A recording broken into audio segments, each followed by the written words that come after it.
If I unmute this one, can you hear me?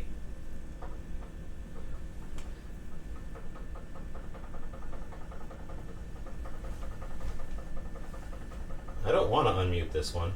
Okay, that's the wrong microphone though. That's not this microphone. That's the one attached to the camera. That's not the right microphone. My microphone is picking up my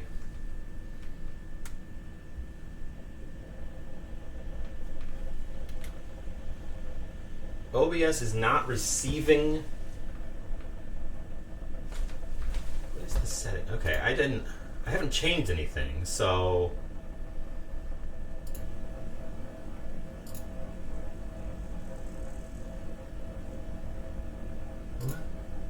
now it's echoing.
How about now? What's the no? That's that again. What is happening?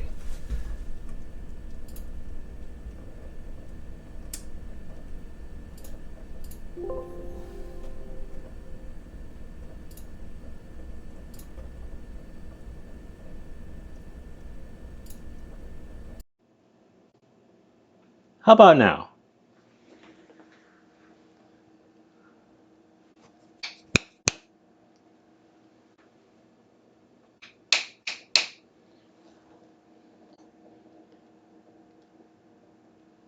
You can hear the snaps. Are you coming through this mic? I think you are.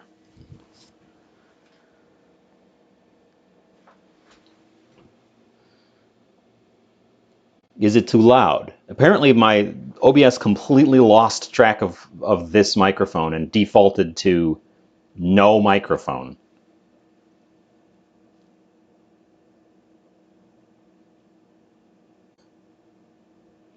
Is it too loud? Now I have to adjust all the settings again because it apparently forgot everything.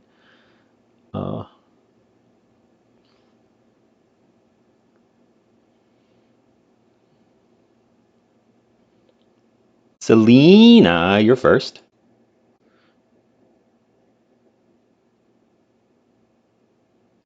Isosceles wants a moisten. I have to get that ready.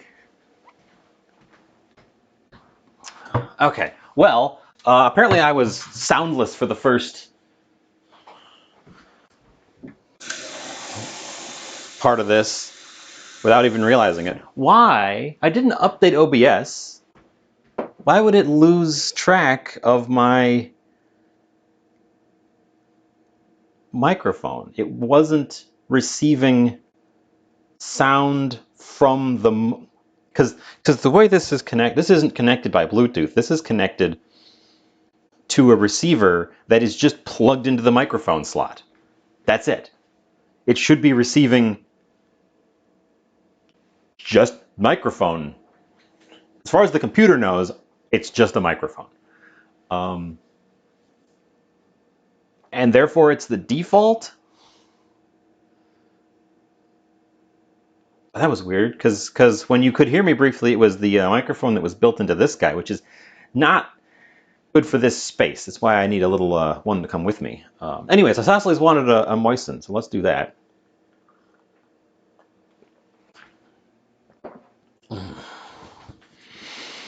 Moist. That's weird. Why would it have done that? I didn't even think to check that because it has never done that before.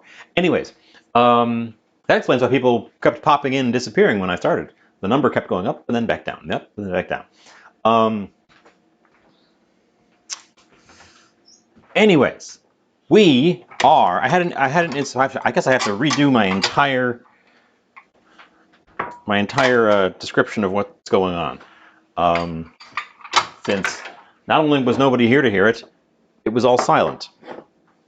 I had inspiration. I was rummaging through my roots drawer, and I noticed that I had lots of little, like, end bits of garlics and a pretty gnarly looking piece of ginger. So I got those out, peeled the papers off the garlics just to see. Some of them were all dried up, so I had to throw those out. But there was a bunch of them that weren't, and I just kind of was just idly mincing them up. Since I had taken the papers off of them already, I couldn't really throw them back in.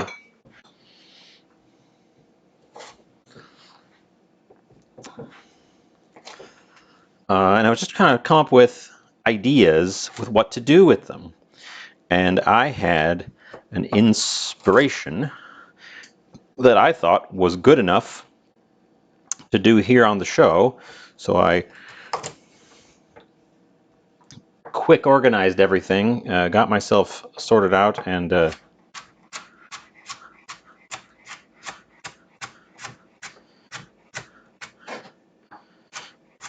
went live. And apparently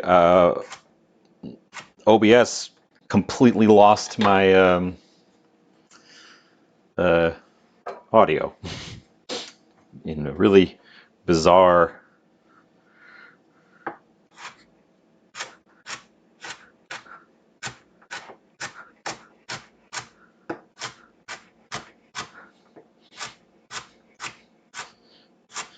because we could always default back to having stationary microphone audio if it's in an emergency, but I would hate to have to do that.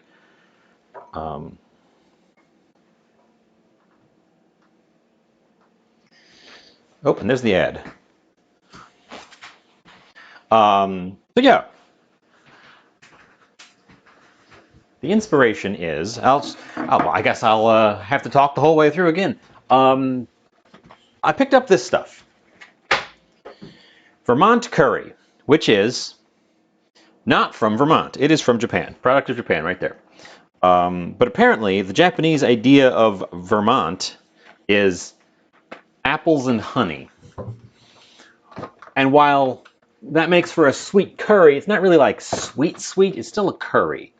And I kind of want to lean into that concept. So that's where we're headed with this. We're leaning into the concept. And then also rice waffles. We're making rice waffles. With my picture in my head is going to be like a bowl of very soupy curry with crispy rice waffles for dipping. I don't know why I'm saying this right now. We have an ad playing literally right now, so people will have missed it. Someone's gonna have missed it. And then I started prepping stuff, and then thankfully Selena and Bookwoman rolled in and said, "Hey, there's no sound," and we got that fixed.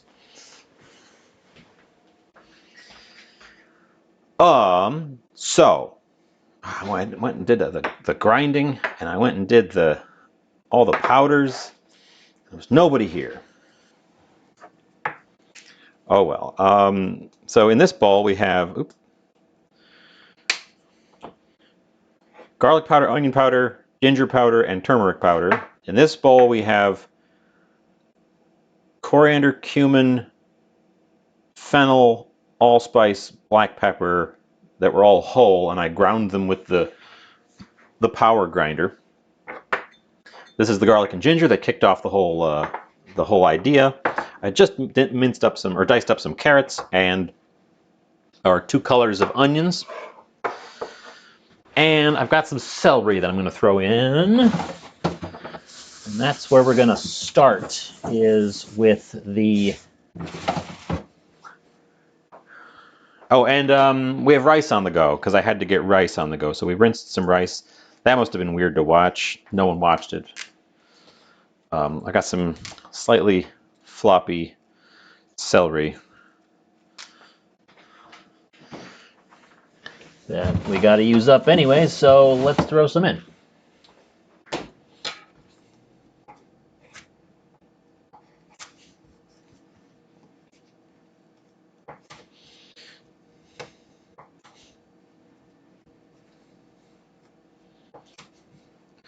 Oh, so how's everyone's Saturday going? I wasn't sure anyone would even realize I was on a Saturday.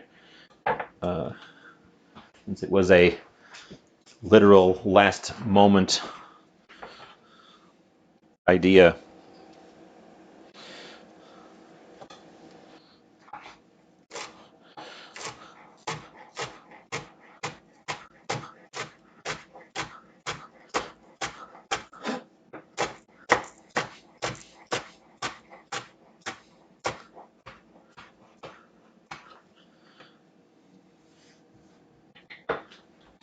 Okay, let's get stuff started.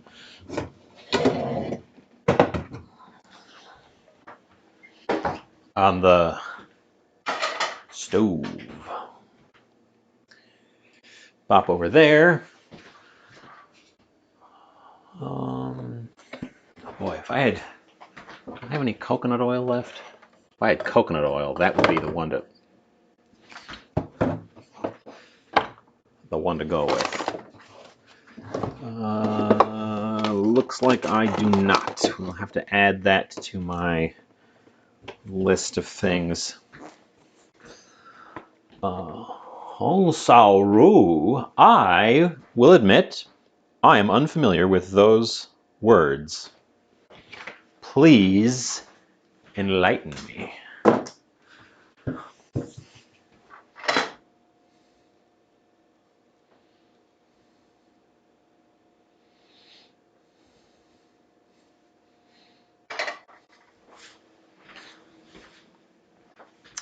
Okay. Starting the carrots, since they will take the longest to soften up. And we'll throw the celery in with it, because I don't care if the celery gets over softened. It's floppy anyways, it's already over softened. Zizan, my second moistening. Hello.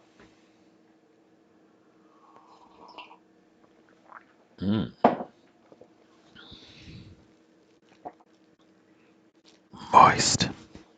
And thank you for lurking. Lurkers are, of course, greatly appreciated, as always. We're making a thing. We're making a thing.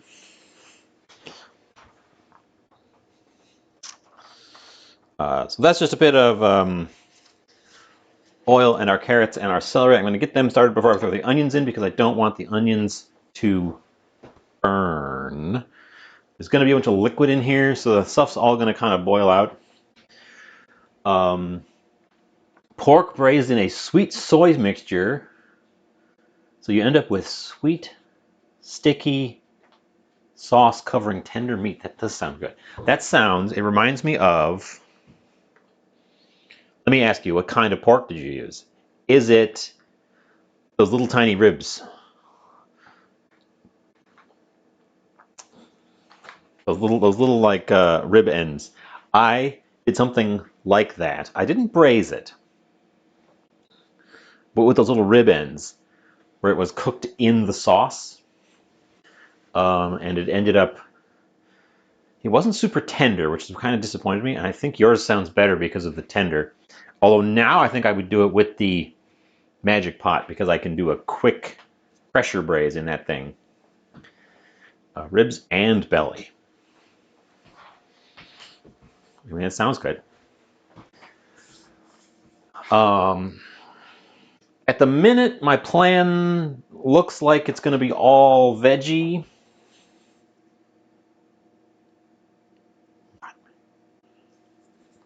I'm looking at the label on a Penzeys curry powder for what goes in a curry. And I know everything goes in a curry, but what's their idea? I might throw in one of these little blocks of Vermont curry. Let's pop over to the thing. They come in. They come in these little breakable things for the instant. I might just. I know nothing about these, other than. Ooh, it smells very different from golden curry. I've had golden curry. Vermont curry was new to me. It smells very different. Doesn't smell like apples or honey. What's in these? A million ingredients. In terms of spices, what's in these? Cocoa powder. Tomato powder. Cheese. What is in these? Apple paste. So there's actual apple in here. Milk powder.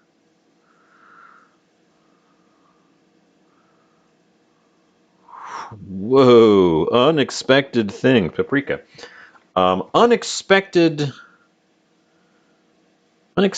cheese, milk, cocoa, banana.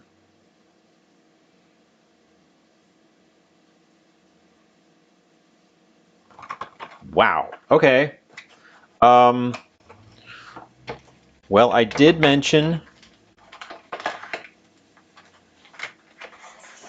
that I had this plantain, although no one could hear it because it was all muted. We could use plantain, although the rice is going to be my starchy component.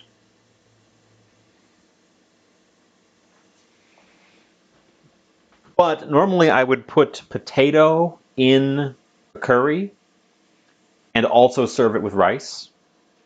So we could use the plantain in that respect and get that, because this is a slightly green plantain, so it's going to be more firm and starchy, the kind of thing you would want to cook quite a bit more. And it wouldn't be terribly sweet, but it would give us a little bit of fruit in there. Although I'm already planning on throwing some apple in directly, just one of these big old apples. Later on, because apple goes mushy very quickly, and I would like the apple pieces to be at least kind of appley. We have some bottled cider so that I can add more apple early. Yeah, it sounds like I'm not sure. I won't be adding cheese. I can definitely tell you that.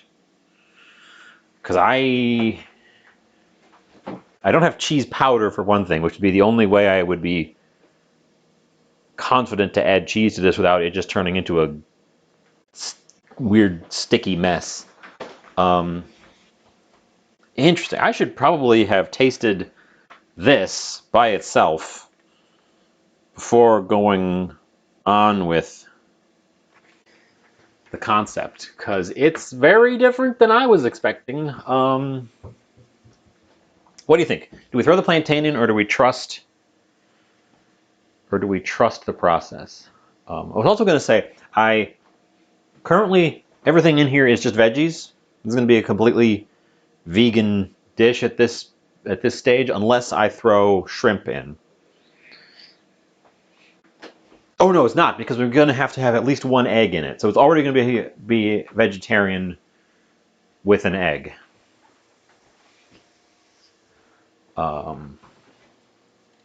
Opinions from the peanut gallery, that's you guys, on the plantain. Do we go for it or no?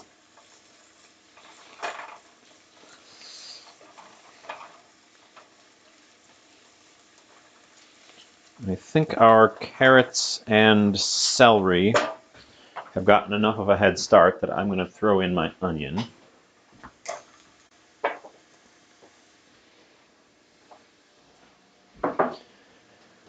And a pinch of salt to get everything kind of sweating out.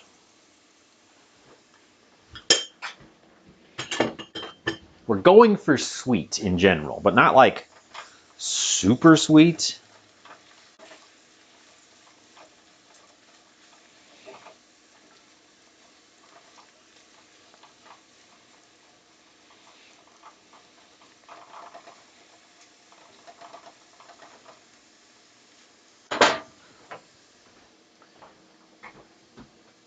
I would use plantain instead of potato. I would not be using both. And in fact, if I didn't use plantain, I probably wouldn't use potato. So it's either plantain or no plantain. You say go for it. There's not a ton of plantain. It's a smallish plantain. Let's go for it. We're making this like a fruit. Let's see how this plantain is on the inside. I've had it for a little bit. It's fine. Oh,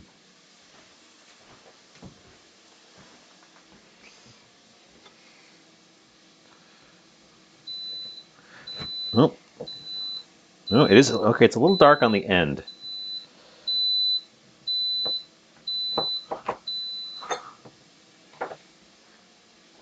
It's not going to be a ton of plantain either way, so I think we're fine. That was my rice beeping. We're going to turn that fully off and let it... Actually, I'm going to take the little bowl out to give this thing a chance to cool off, because it needs to kind of cool off and dry out a little bit. We have lots of time to think about it, but I want to get it going. Here's our rice. Oop. Here's our rice, freshly riced.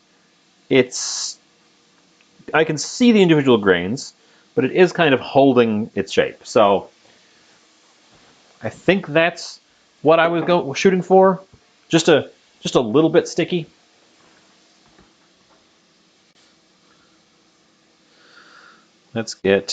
So I bought the plantain initially because I had the idea to make fufu, which has a delightful name. Well, the peel on this plantain is very on there. I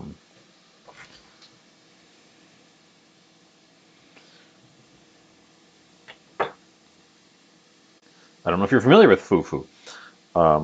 I certainly wasn't.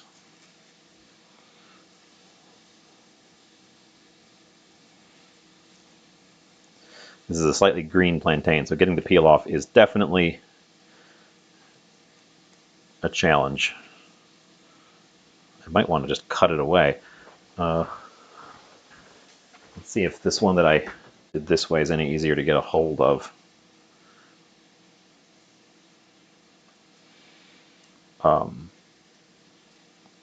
Obviously have not made the fufu.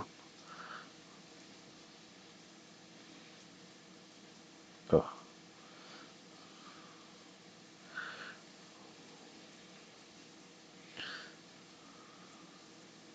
There you go. This is hard to peel. This is hard to peel. It was very green when I got it because fufu specifically calls for green plantain, which is I may have gotten too green.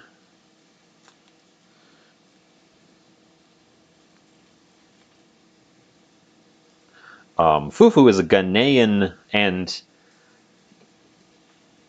East African in general food item. I'm not going to call it a dish. It's also not an ingredient. It's kind of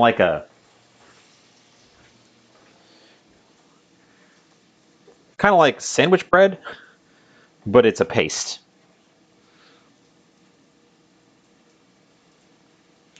Okay, I am getting the little paring knife out. I am going to go stir around my vegetables. And then we're going to turn them down. So this is going to take me definitely a little bit longer than I was expecting, because this is really, the peel is really, really on there.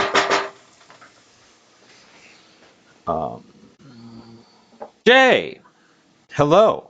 How are you?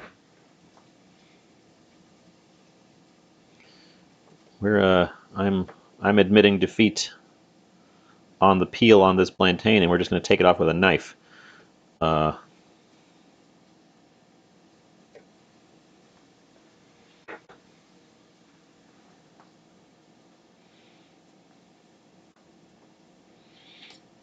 Welcome, welcome.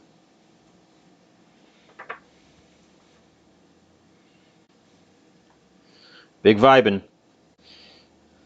That's a good way to be. Okay. Once I get all the peel off of this thing, there's actually going to be not that much plantain here, so I don't know what I was worried about.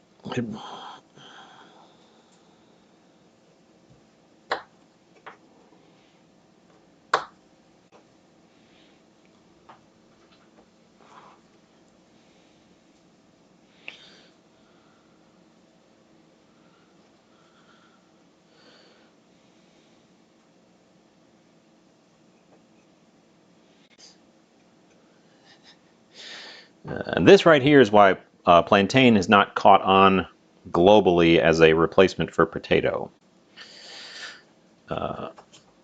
It's just less easy to use. Oh.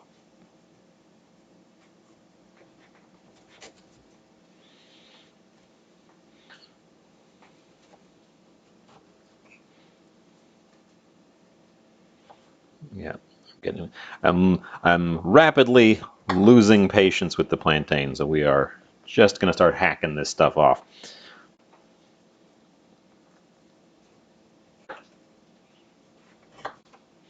Smells good. Smells like very, very green banana.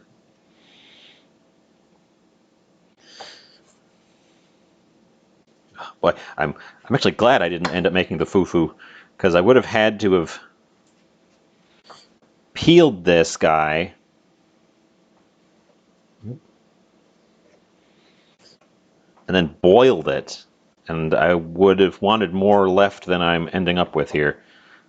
Not the best plantain. What method did I try originally? I tried peeling it like a banana. I tried peeling it like a banana by just grabbing the peel and pulling, which has worked with more ripe plantains in the past. This one is particularly unripe.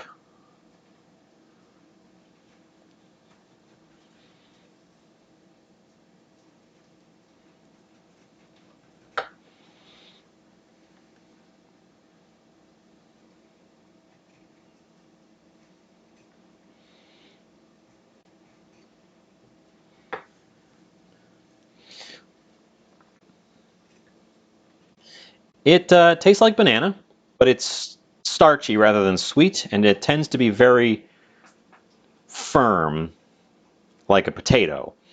So you have to cook it.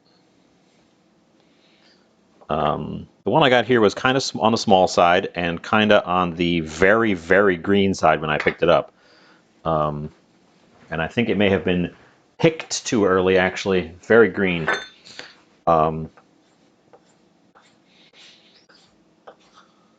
Much like a banana, if you pick it too early, it won't properly ripen. But if they're picked just right, they will ripen off the plant. sitting around. And typically you want to use them when they're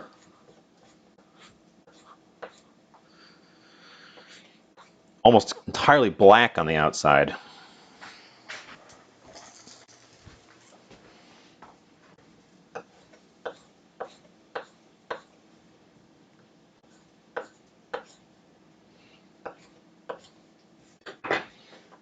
But they're a starch.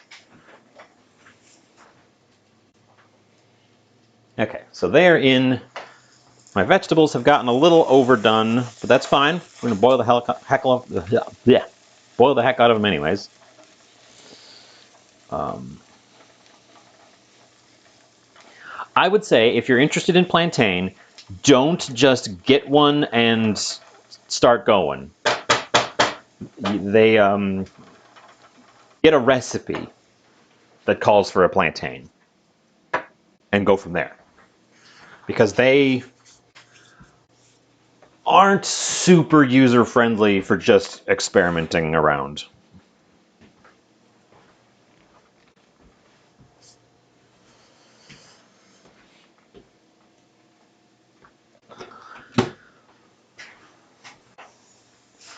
But you can do some really fun things with them because they have a banana-like flavor, but they're very, very sturdy because they're so starchy.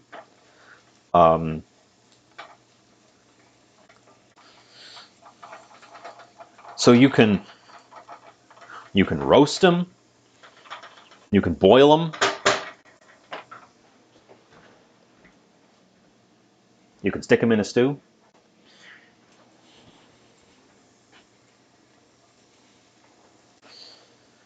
Throwing in my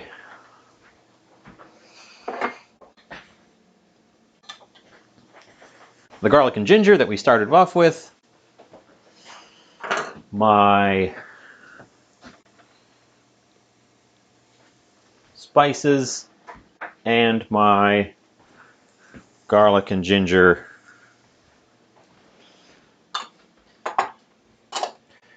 I'm going for kind of sweet mild.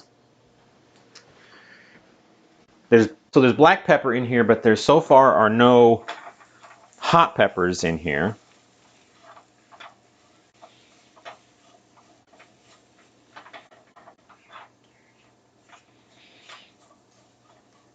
And also I have to ask the question, do we want to add shrimp? I don't know why I was worried about that plantain. We ended up with not a ton of plantain in there. That's going to have to simmer for a while once we get the liquid in it. Anyways, do I want to add shrimp? Do I want to make this shrimpy? I think so. In part because the shrimp needs to be used. So I got one of these guys. $10, but actually $6 because it's used by today. Although it's cooked shrimp, so I've gotten one of these guys in the past, and it definitely keeps for a couple of days.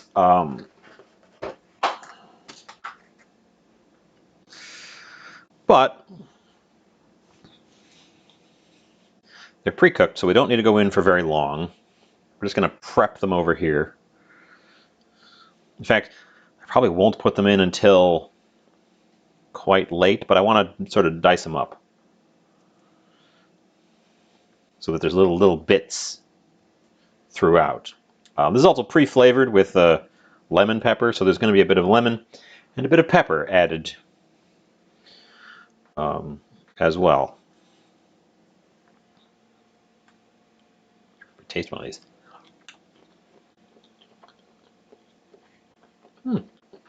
Very mild.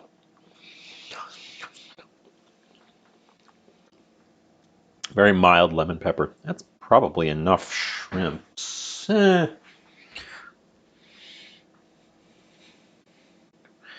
gotta use them. They won't keep super well.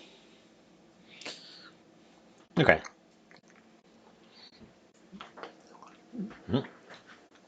Bite on that part. That was a shell. Okay.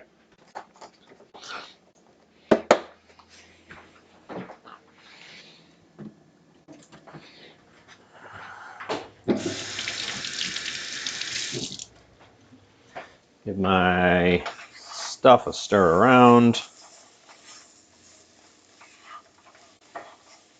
We're going to throw in some tomato paste and some paprika.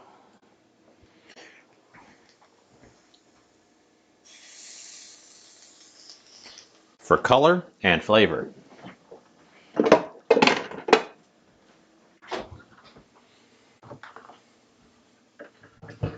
Sweet paprika. We're going with sweet unsmoked paprika.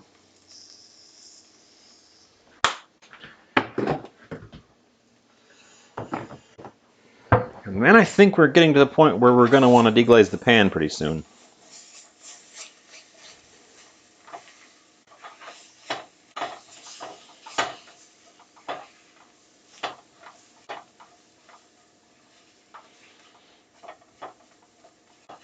You know, I could incorporate cheese. I said I wasn't going to include cheese, but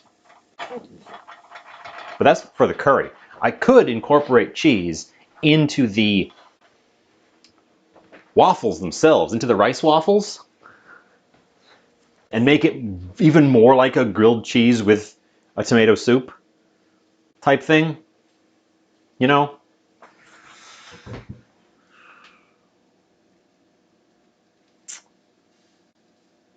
That might be a thing.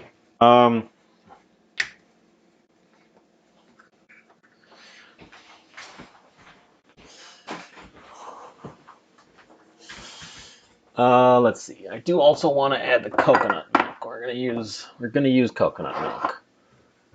Ooh, actually, what if I pull a complete jacked up comfort? What if I pull a complete audible here? Because there was milk in the one up there. Can I add oh, it'll curdle. If I add evaporated milk instead of coconut milk to this mixture, I have to decide soon. I'm gonna add some of our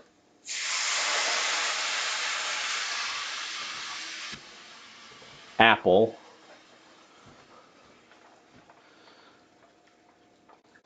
because this needs to stop sticking to the bottom and burning. I'm worried that this is too acidic to do with dairy, that it'll just curdle.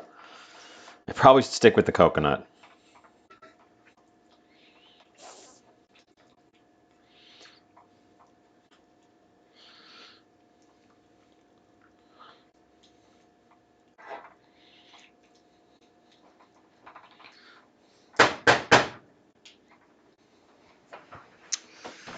Oh, I'm asking Dr. Internet. Oh, we have an ad.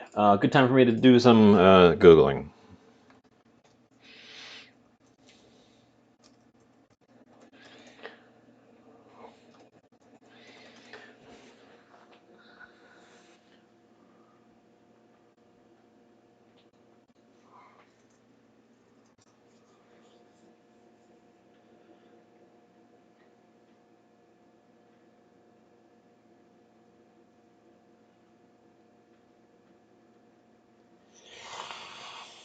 I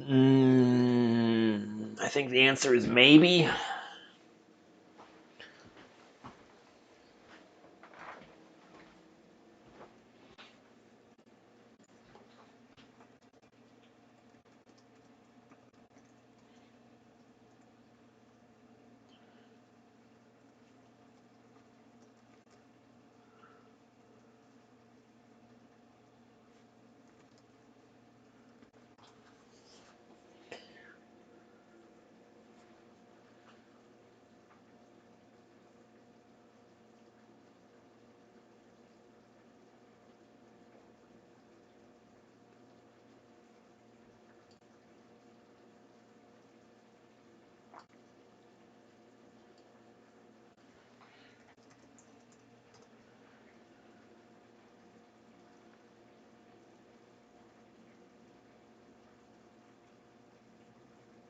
I think so.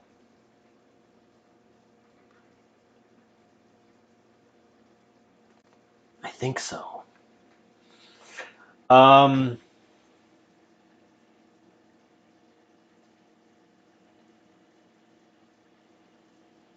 We haven't added any cheese yet at all, so we could nix that part entirely. Um,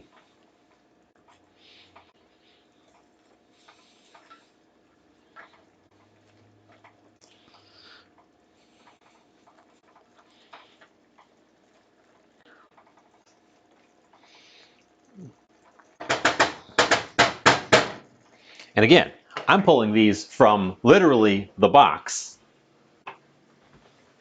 that I've based the whole concept on, Vermont curry, that has banana paste, cocoa powder, we haven't added any of that, tomato powder, buttermilk, cheese, whole milk powder.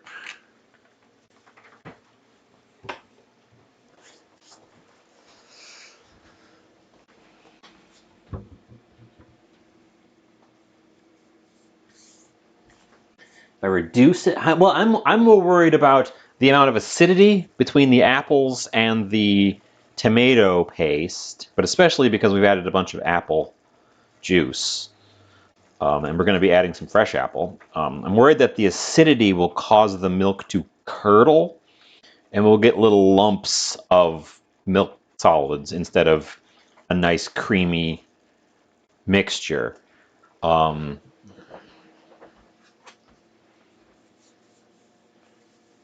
I don't know. Apple isn't super acidic.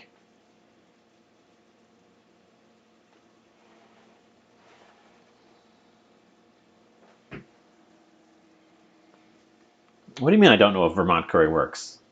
I just got a package of Vermont curry with a touch of apple and honey. I'm not putting honey in mine. Unless at the end it's in need of some sweetness, I suppose.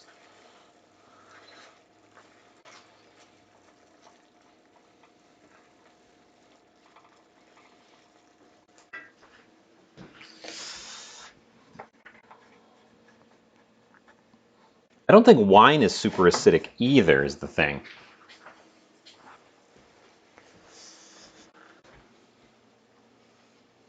Heat also causes milk to curdle, so... Well, apple, curdle, milk. Can't spell milk.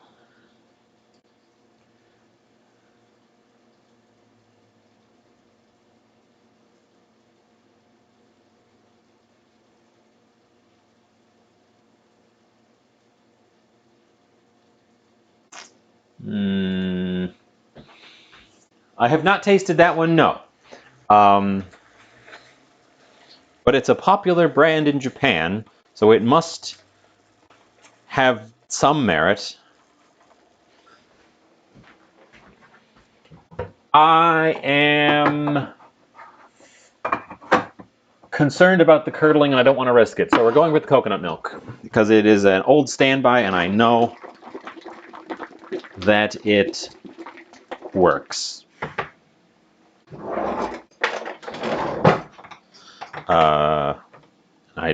I don't want... God. With all this fruit and now coconut, this is becoming very tropical.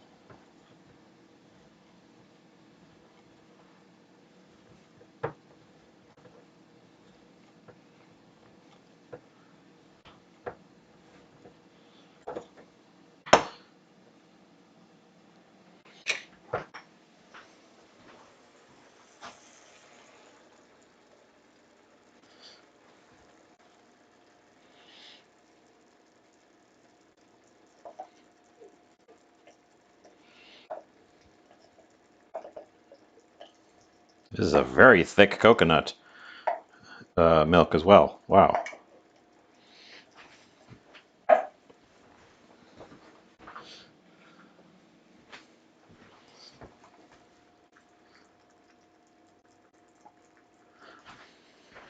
Okay, well.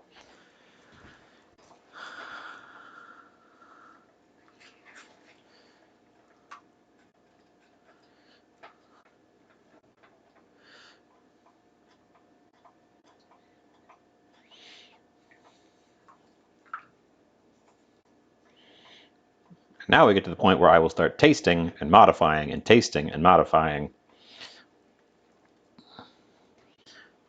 I already can tell you I want this to be a bit more red.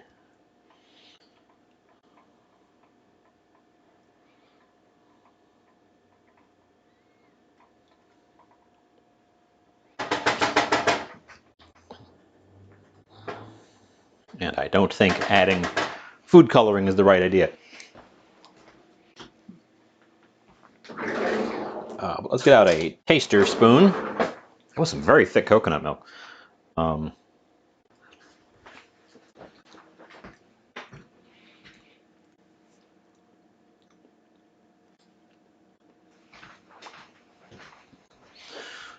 It's very coconutty.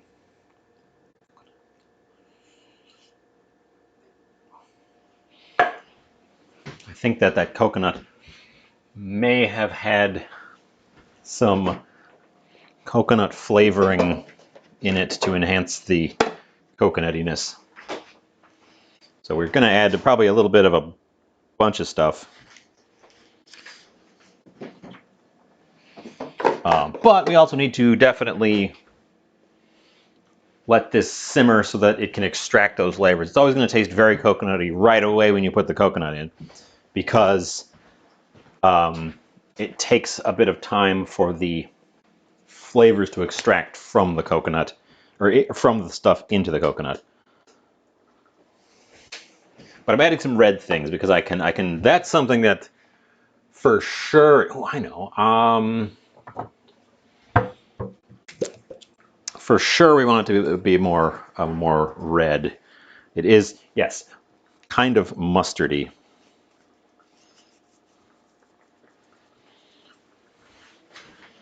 So now I'm just throwing stuff at it.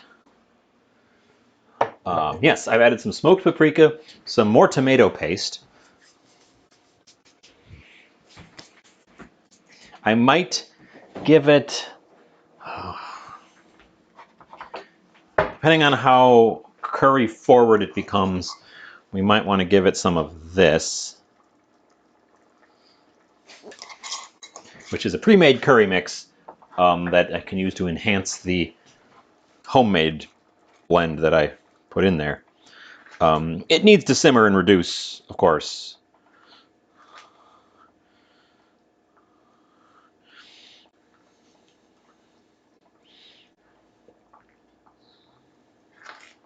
I think the turmeric is the dominant color we're working with.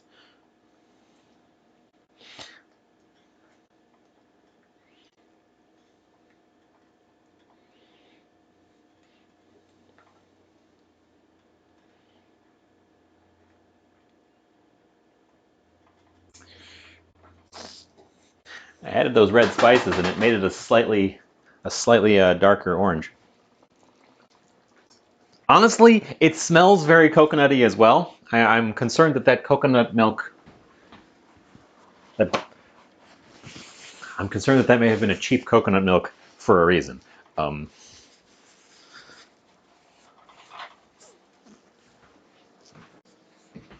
They boosted it with some, yeah, I think they may have boosted it with some coconut flavoring.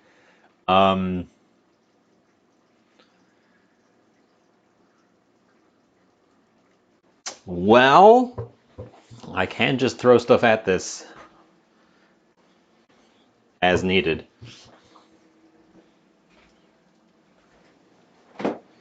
Let's get these little shrimp tails in my bag.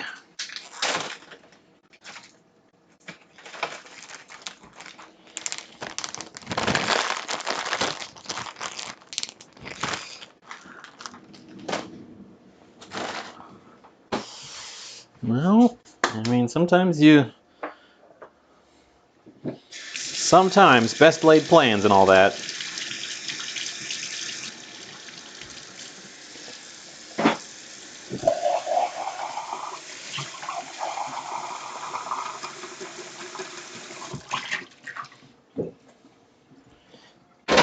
I'll keep that in mind when I try that coconut or try to get coconut milk in the future.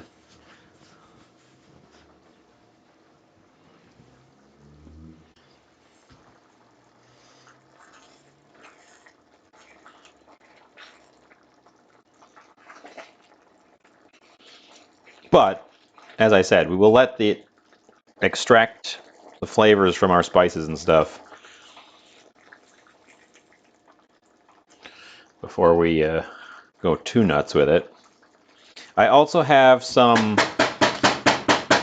Thai yellow curry base that we can throw in if I feel like I really need to goose this up. Oh no, it already tastes a lot more like the stuff and less like the coconut milk. No, we're definitely on the right track with it extracting the flavors from the things that are in it. So no, I don't no. So no. I do think that they boosted that coconut milk with some coconut flavoring, and because I tasted it right away, and because I was smelling it right away, I was getting that that burst. The color is still very kind of mustard yellow, but I was getting that the burst of the enhancements right off the top. It's sweet. It's not spicy, but it's got spices. I think, is this open? Did I open this? I have opened this. I'm gonna add a little bit of MSG to it. It's because we're not adding a stock. I'm not using a stock or a broth as the base.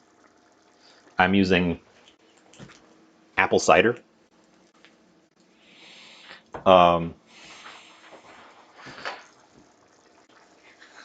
So that's going to be the element we're missing, is that sort of savory extraction.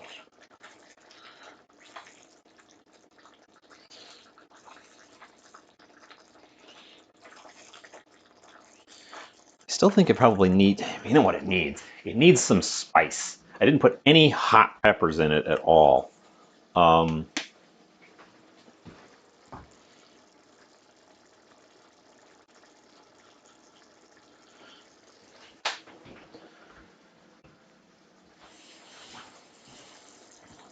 And as much as I was shooting for a sweet curry, I think it still needs that bite to it.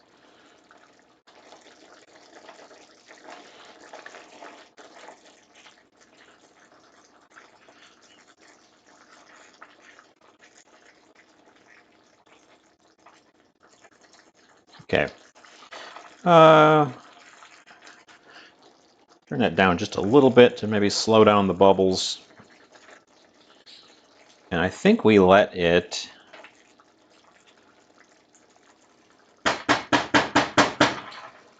simmer.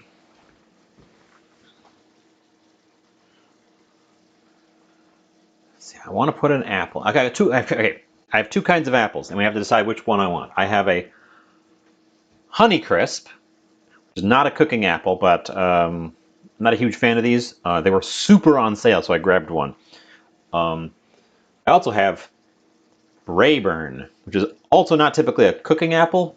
They're both kind of sweet apples. I'm leaning toward the Honeycrisp, honestly, even though it's not a very sturdy cooking apple, because of the sweetness.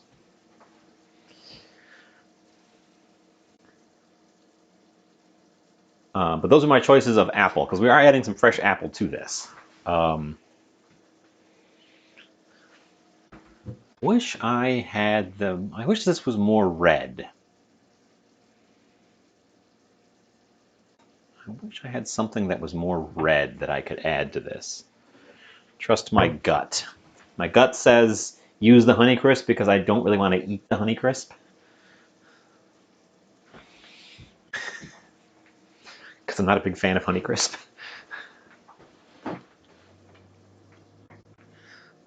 Ooh, you know what would red this up? You know what would redden this up a bit?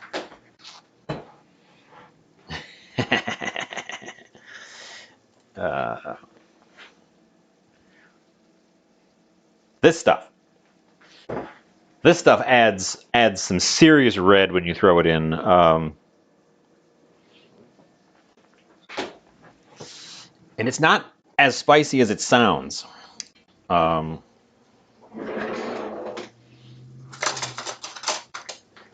Especially if I can get a bit of the oil, a bit more of the oil and less of the solids.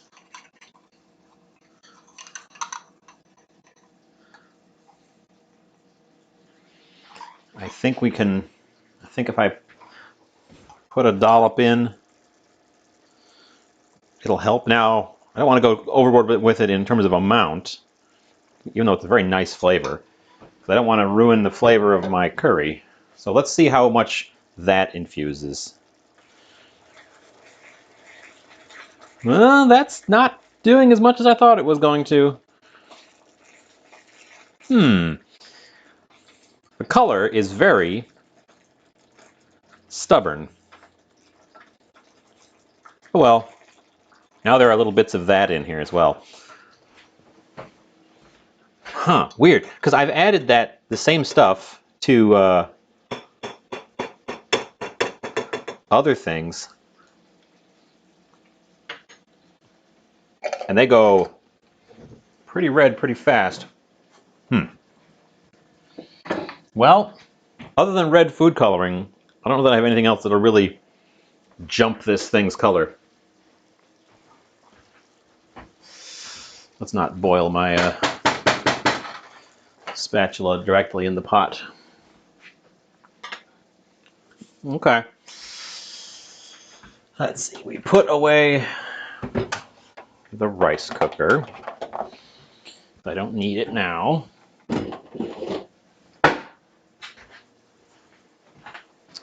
The rice itself is a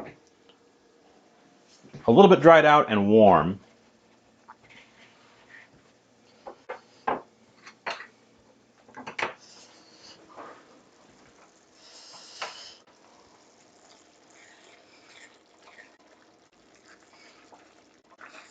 Which is exactly how I wanted it to be. A little bit dried out and just a little bit warm.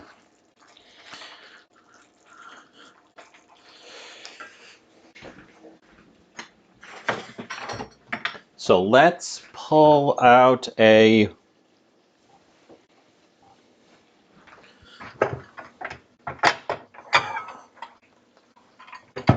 bowl big enough that I can really play around.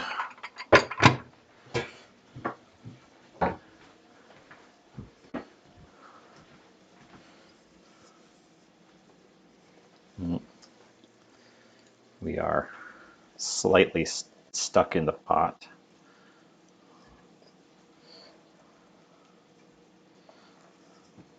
It's not too bad. Like I said, I wanted this to be a little bit starchy so that it would kind of stick to itself, but not super stick to itself. But let's, and it needed to be cool enough that I could mix an egg into it. I think I'm only going to do one egg. And I'm also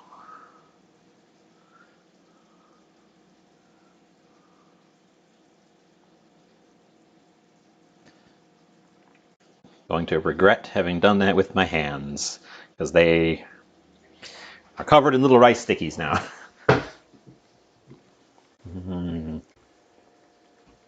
Which I will just eat off my fingers.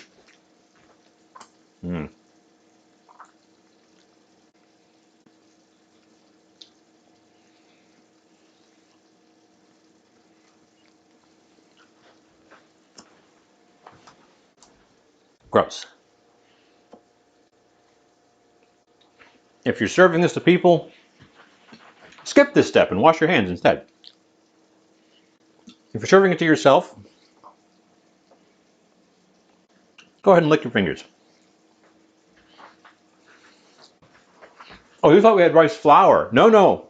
No, no. We have rice.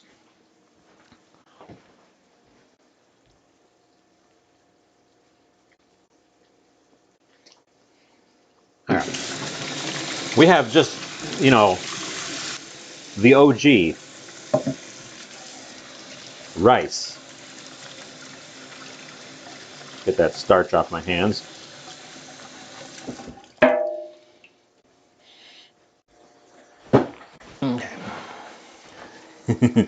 No. We're making rice waffles out of rice. I also need one of these bowls back because I want to get these shrimps off of my board. Okay, but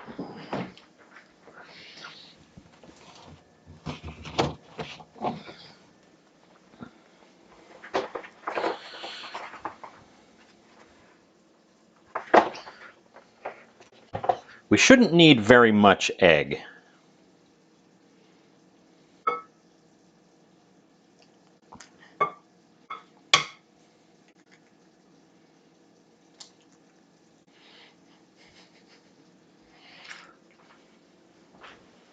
Oh, I am cooking my spatula. Dang. I am 100% doing it. It's not like the end of the world, but bad practice. And our stuff is thickening to the point where it's starting to stick to the bottom. I definitely have to keep an eye on the old soup over here. We're adding a little bit more juice so that I can scrape the bottom. I might need to get out. I definitely need to get out the wooden spatula here and scrape the bottom real quick.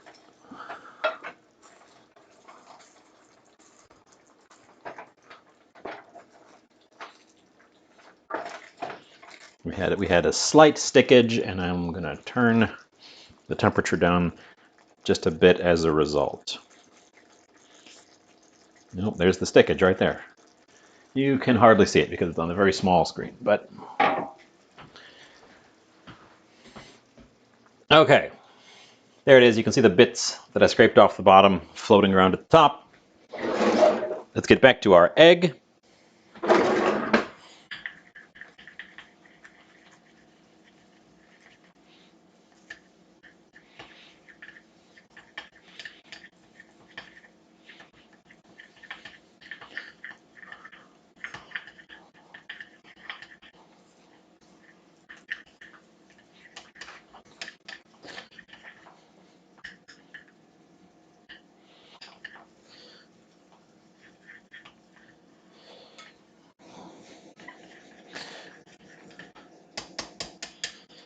Break up our little lumps. Get this thing. This was a complete, like, what am I going to use to mix the egg in? And I just reached for a pair of chopsticks because that's how I scramble eggs these days. And you know what? That was by far the easiest I've ever had mixing a raw egg into a bunch of rice. Which, I know that doesn't sound like something you do very often, but I've done that a whole bunch of times, and it's annoying, but not this time. This time it worked perfectly. Dang. It worked. So, pro tip, I guess. When you want to mix an egg into a bunch of loose rice, crack the egg right into it, and then just go through it with the chopsticks. Discovered that right now. Do I want to put cheese in my... I do. I ultimately do. Okay. We're going to set that guy aside real quick because I need to cut these so that I can get them out of the way. They're going in here. I want little shrimp pieces. As previously mentioned, these are pre-cooked, so they are only going to have to be in there essentially long enough for them to heat through. I don't want to cook them much more than that because they will shrink up to almost nothing.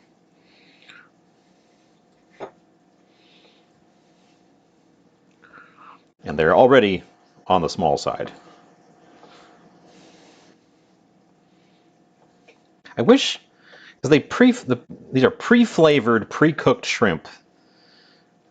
that they sell cheaper than, like, in a as a per unit basis, they sell cheaper than the uncooked shell on unflavored shrimps, and I would just wish they would. Why can't they sell these shrimps without the flavor? Oh well. In this case, the flavor is pretty unobtrusive. Lemon pepper is not a big issue.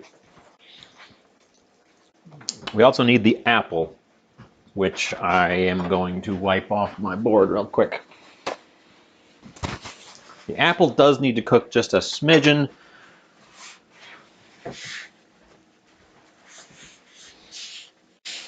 I don't want it to be actual crispy.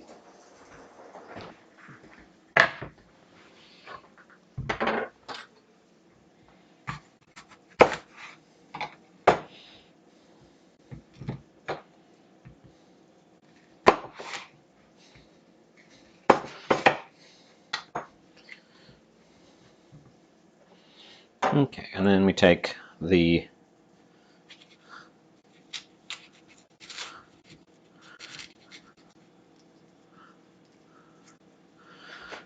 middles out.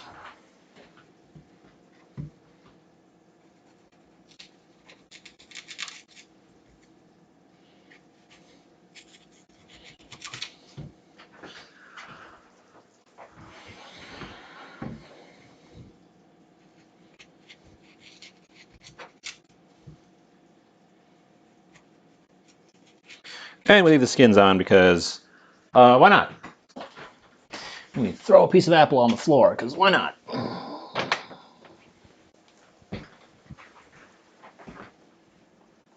That seed. Get rid of a bunch of these seeds.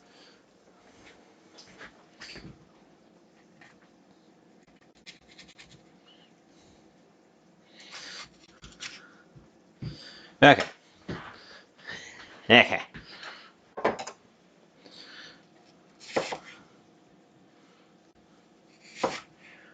An ad has struck me, so I'll just keep slicing apples while that plays. By slicing, I mean dicing, because I'm dicing these apples.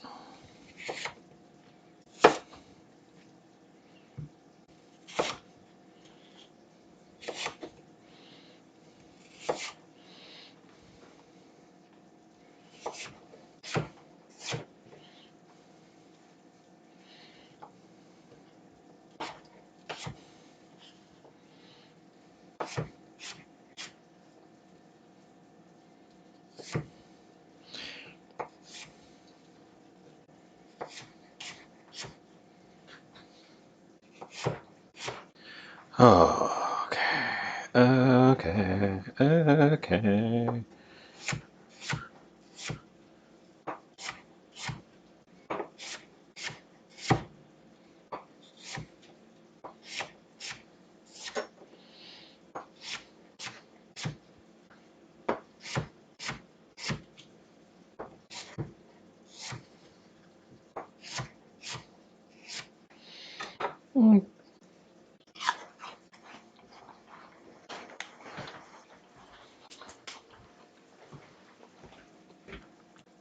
Sure, it tastes like apples.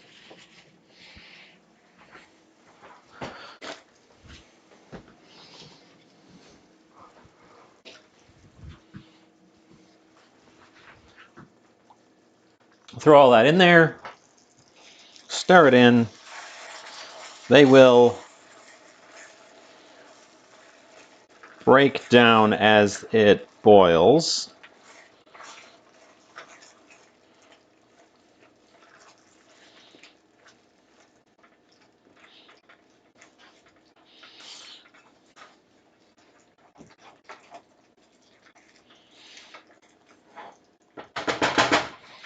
And we'll scrape the bottom real quick as well. It's not burning on the bottom, but it is sticking, and that's a danger zone for burning.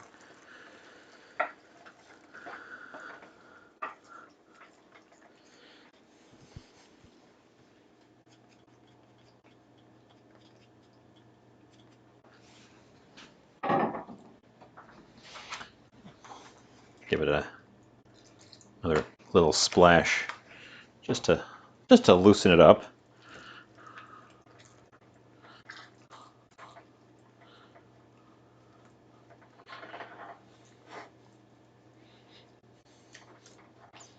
Okay. Okay, that's the plan. We're back from the ad. Probably back from the ad for a couple of minutes, and I wasn't paying attention. But I wanted to get those out of the way so that I could move all this stuff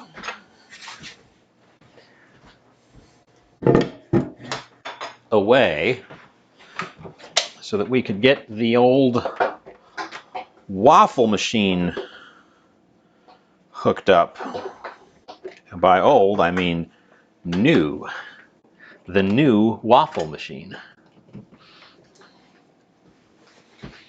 And the bowl of rice.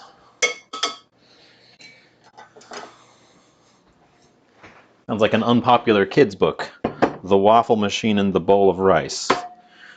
We'll keep the lid closed while it heats up because we definitely want this to be hot. Do I mix the cheese into the rice now, or do I like make a middle of cheese? I think I mix the cheese in now. I think I just go for it.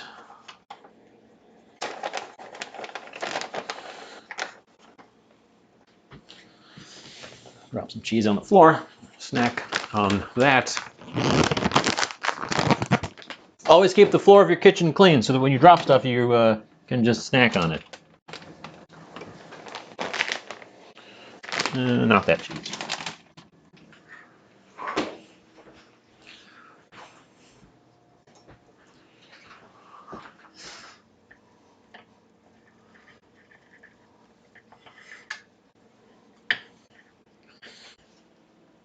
Not hot yet.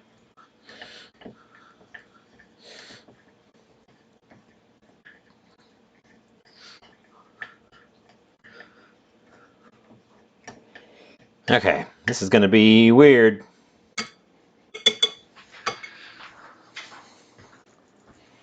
Make sure our temperature is not too high over here. I really don't want to have to tend the curry much more at this stage. I want to focus on making the waffles.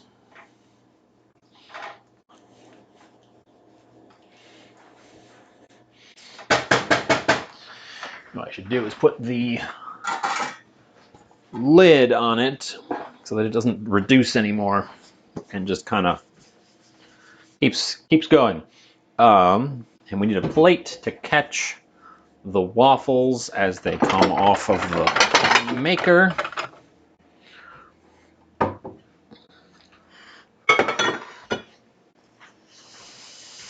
And I'm not adding any more juice, so we can put that jug away. And I'm not adding any more eggs, so we can put that away. Okay. And now we're just waiting for the little light on my waffle maker to turn off. And we're not going to use the timer today because I have no idea how long to time these for. We're just going to do them until I think they look good. Although the timer could give me I suppose, an idea of how long. And that's our waffle maker hot. It only takes that long to heat up. And all of a sudden my computer is doing something that's making the fan spin up real hard. It shouldn't be doing anything to make the fan go.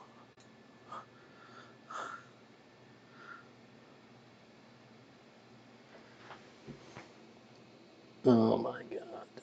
Why is my antivirus running right this instant?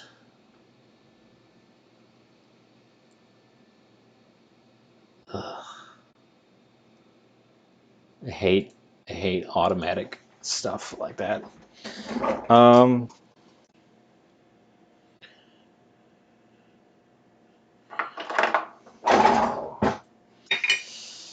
Okay. I mean, it's the moment of truth. We can't wait around any longer. We are going to use a nonstick spray this time.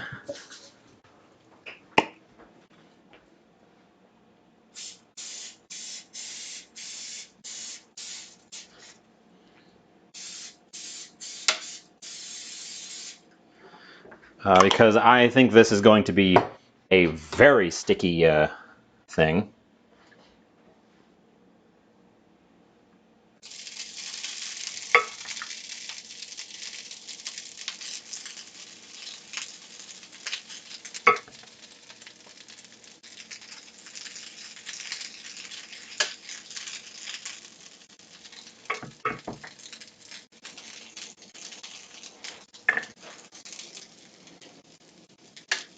Then we close the lid. Ow. And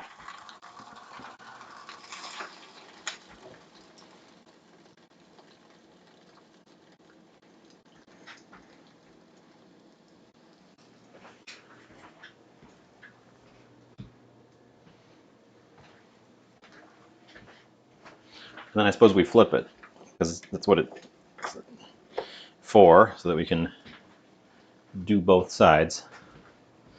Now it's not going to expand into all the crevices the way an actual waffle would.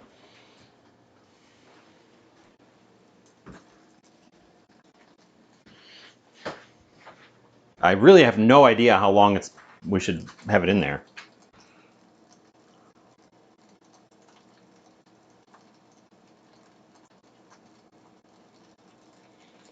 It's not going to puff up. It's not going to ooze out the sides. There's really going to be no external representation. It is audibly sizzling and crackling. I don't know if you can hear that.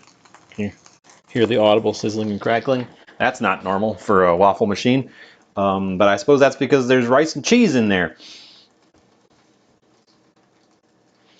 It's steaming and I can smell the cheese. That might be a sign.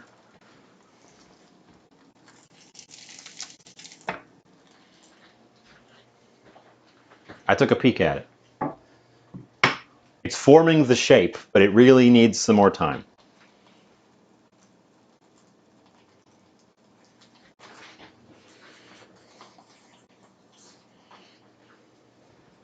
I think I was too hasty with the first one. I think I should really shape the mix when I put it in there.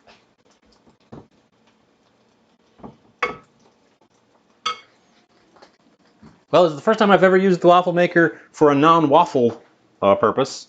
So, also, it did not stick to the side that was down when I put it in there. So that's a good sign.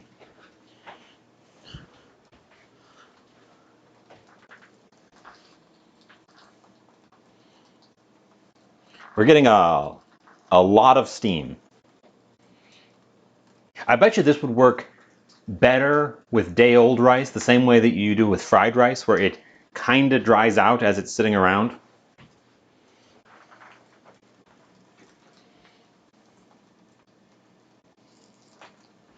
Let's take a check. Okay, the cheese is browning very quickly compared to the rice. Let's flip it back the other way and take a peek on that side. I don't know. It looks like that. I'm concerned that it's not going to hold. I should have put the cheese in the middle. I should have made it like a grilled cheese and put the cheese in the middle. But we've got the shape.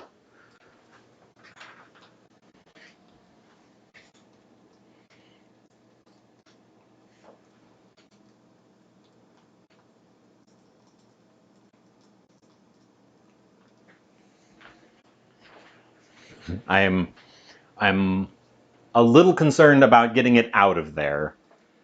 It looks like the rice isn't going to be toasty by the time the cheese burns. I think that adding the cheese was a mistake.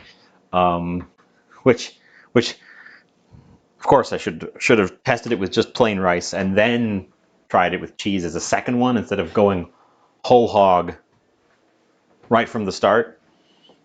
That was foolish of me, and I should know better. But as long as we can cook it long enough for the egg to set, we should be able to get the most of it out in one big piece. It's not sticking to either side of the maker.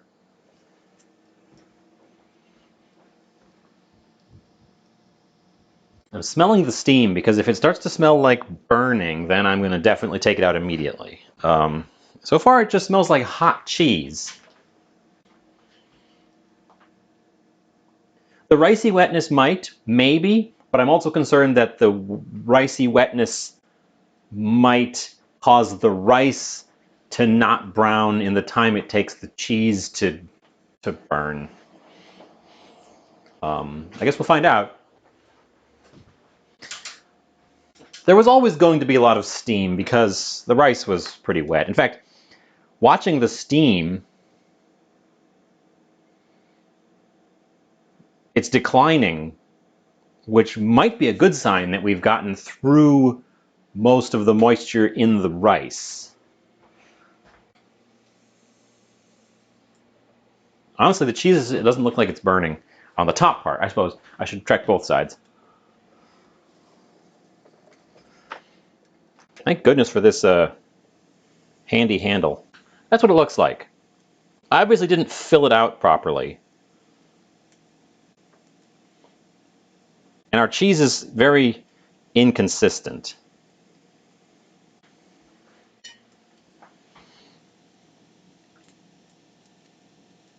Oh, but it's not super crispy, but it is holding together in one piece. So we have achieved cohesion at the very least.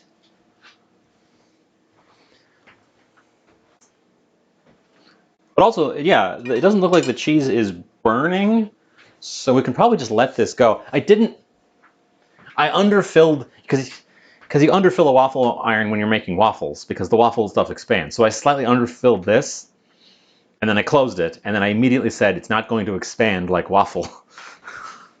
And of course it's not going to expand like waffle batter. It's not going to expand at all. If anything, it's going to compress because I have to kind of squeeze it shut. Well, it might be the test waffle, but I think we're only going to get one full size more out of this. I only made a cup of rice.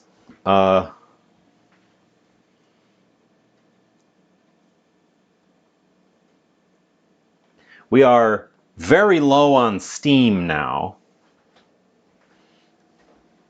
which should mean the rice will start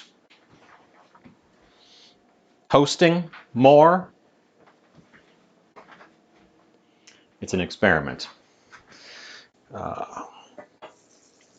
This is why I thought this experiment would be a good one for the show, because I can picture what I want it to do. I have no idea if it's going to do it.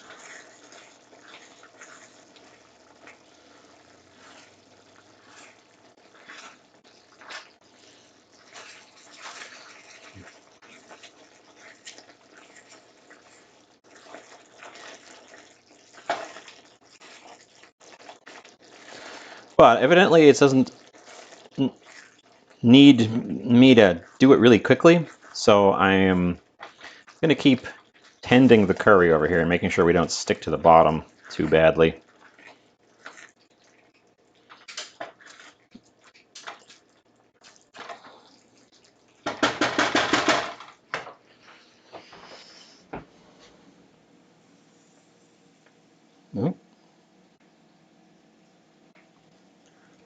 Ow. That was hot. Wow, that was hot. Amazingly, even the bits of cheese that I just got on the grate on the iron by itself aren't sticking.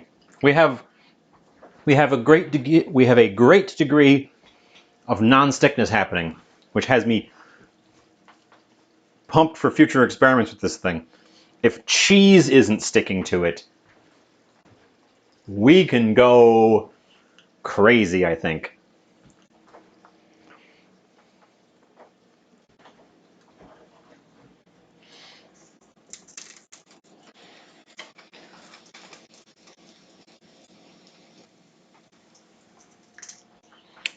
I don't know. I kind of want to pull it off because we have almost no steam at this point. Although now it's picking up again that I flipped it. So maybe it was just the one side.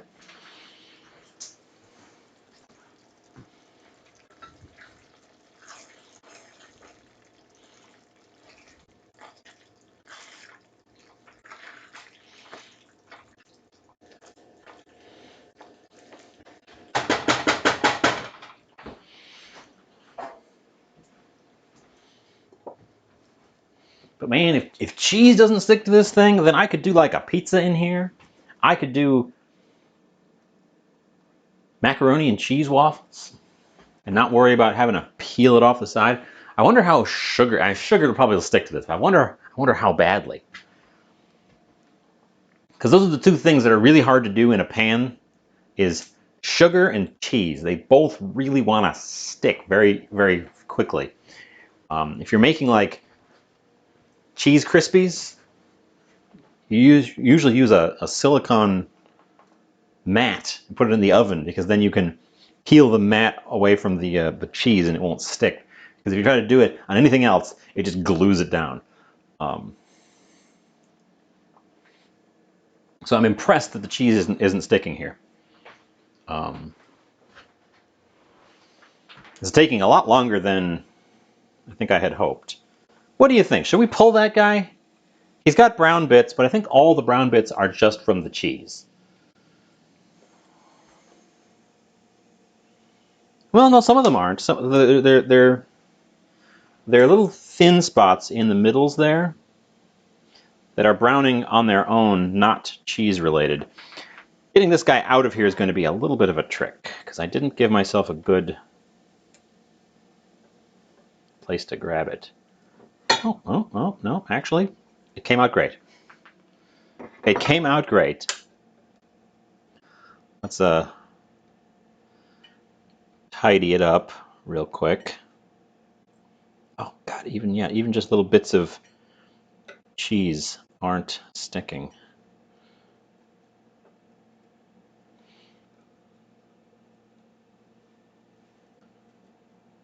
Very impressive. This, for reference, I got this thing at a thrift store. This is a Presto flip side, which I'm very impressed with, so I'm going to call them out.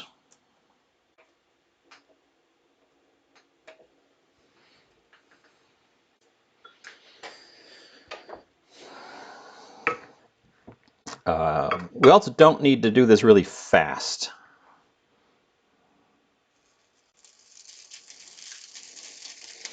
That's what I could tell from that first one, because it took forever for it to cook anyways, so we can take our time and really fill it and shape it. There's no haste. Like when you're doing an actual waffle, it cooks really fast, which means you got to fill it and get out of there. For this guy,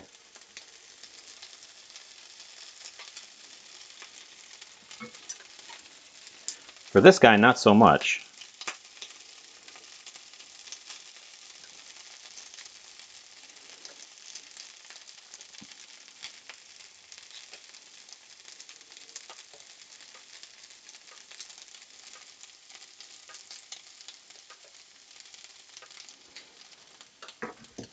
I do not have enough to do another whole waffle, so I'm just going to put all of the remainder in here, and we're going to make a big one.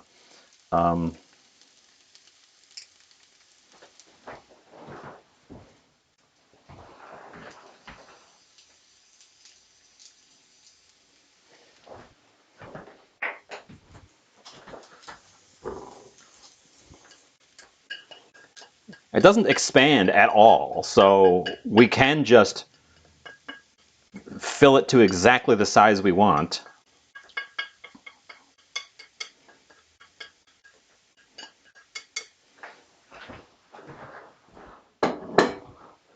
And if I want a full circle of waffle, then I can just push the rice out into all the little gaps now, and I should get a full circle of waffle when I'm done. And then you take the lid and you... Okay, it gets a little bit hot right there. And then we squeeze it shut. Which again, you don't do that with a regular waffle. But for this, we really want the stuff to be in full contact on both sides. Because it's not going to expand. And then we flip it.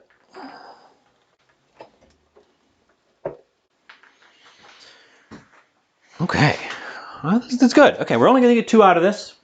We're only going to get 2 out of this, which is fine.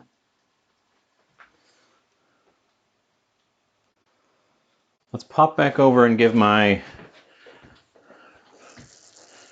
main eventist. Ooh, we're separating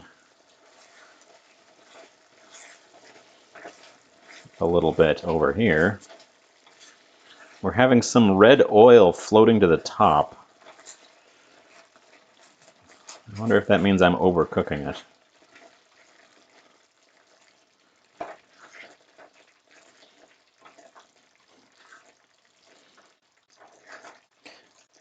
We want this to get cooked down to the point where the apple pieces are soft, but still have shape. Everything else should be cooked to pretty much mush by the time we have the apple pieces starting to get to that perfect level. And just before we get to that point, I should probably taste one. I cut them up. It's hot. Wow. I mean, it's literally bubbling. So I shouldn't be surprised, but it seemed hotter than I was expecting.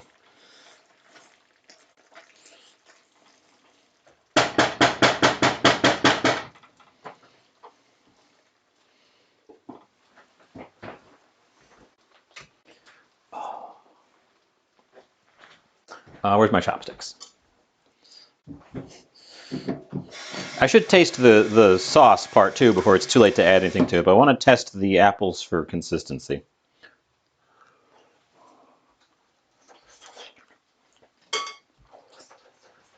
They're really hot. The apple is good. It's got a little bit of bite to it, so it's not quite where I want it to be, but it's almost there. So let's taste the goop.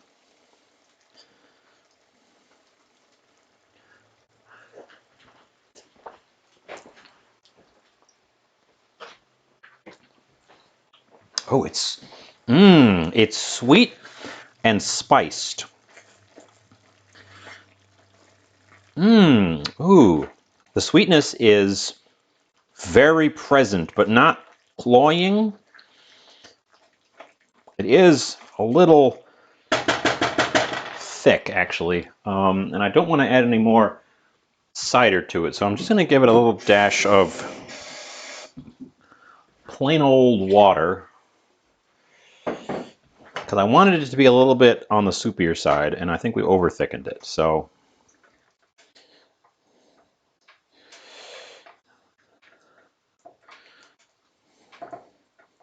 some plain old water to bring us back to a little bit of a soupier level. And I honestly think we're ready to put the shrimp in, because I don't think it's going to cook that much longer.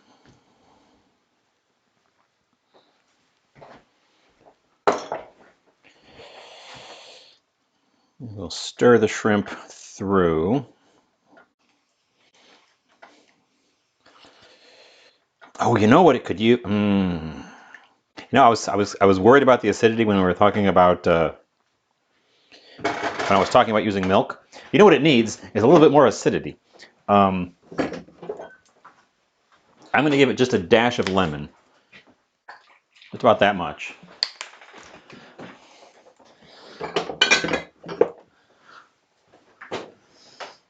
Just to kind of brighten it up. Very tropical we're going for here.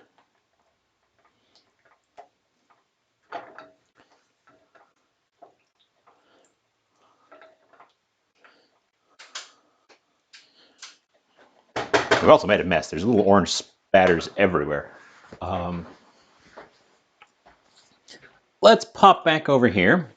Again, no timer, but this takes so long that I don't think the timer on the machine goes that high. Should we take a peek? It's well formed. Did I open it far enough for you to see? It's well formed. The cheese is once again browning faster than the rice. Check the other side. We are not sticking, which I just love that it's not sticking. We'll have it cook on that side for a little while. That is looking excellent. And I guess we're just waiting because the curry is essentially done. We're just kind of waiting on the waffles. We have 30 seconds to an ad. I'm going to run that right now. 30 seconds are running it right now. That away.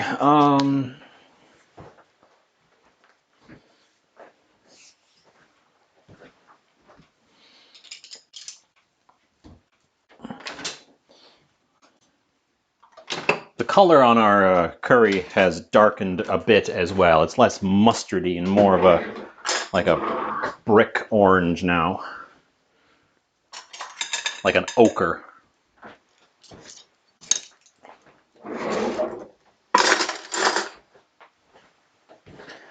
Take this opportunity while some of you are away to tidy up a little bit, put away some of the dishes I did before I started so that there's room for me to do the dishes that I've just created.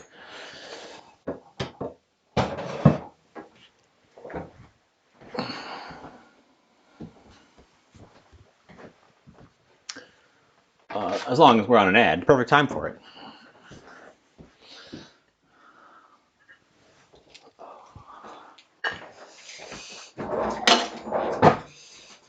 Put all the things away.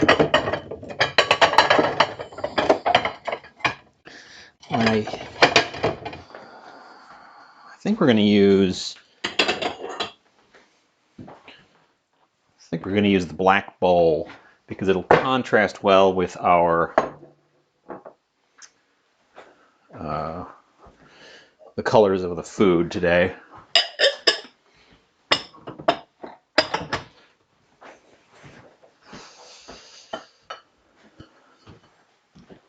We could put the black bowl on a plate, and I want the waffle pieces like in the curry.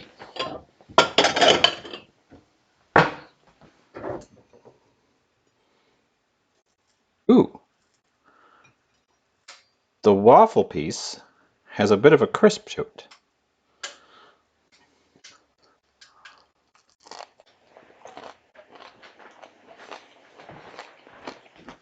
Oh.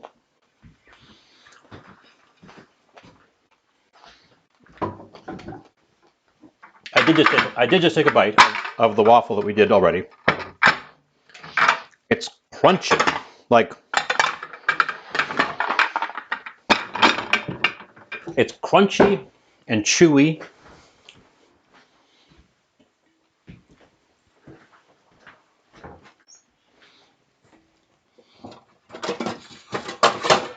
But like still fluffy in the middle.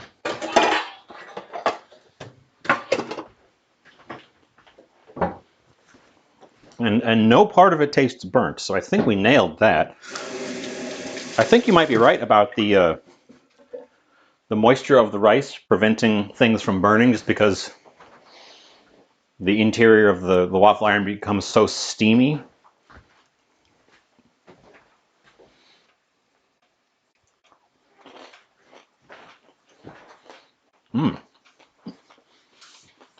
Fascinating. Also, I didn't greet Isosceles. Isosceles is here. Hi.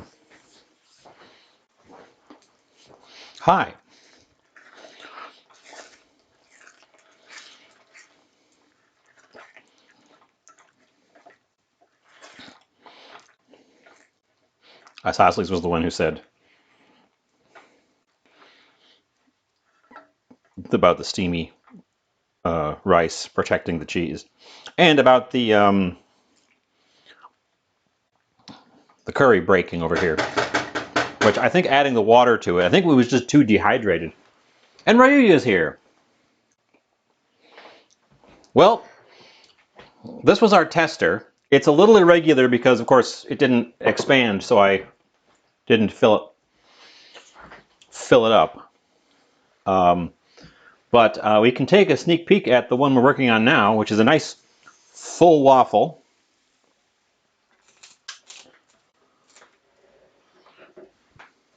It takes a good long while for them to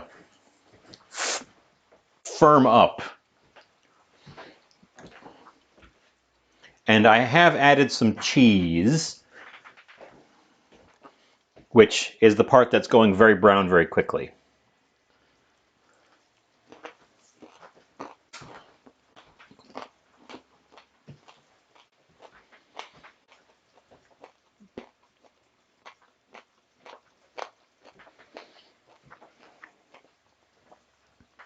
Kind of. The concept I'm going for is like, you know how you have a grilled cheese sandwich with tomato soup? I'm going to serve a bowl of curry with crunchy waffle rice. And yeah, good point. If it were less fresh of rice, would it burn the cheese? Now, I myself said I should have done the first one without cheese just to see how it behaves as is. I also don't actually know how hot this thing gets, except that it gets pretty hot. It might just be that it is not quite hot enough to really burn the cheese. We're going to have to play with this thing some more. We're going to have to do more experiments. It does definitely take some time for these non-waffle things. That's also a good point. I'm using just plain old standard long grain because it's the rice I have in the most abundance. But I bet you this would come out very differently with sushi rice, which is much stickier, but it also doesn't have like, it wouldn't form the little craggly bits because they're nice little round grains. So it might form a more smooth and cohesive waffle once you get it in there. I am very pleased to discover that we don't need to do it really fast, because that means I can gradually fill and shape. I was a little worried that we would have to fill it and get it closed really fast.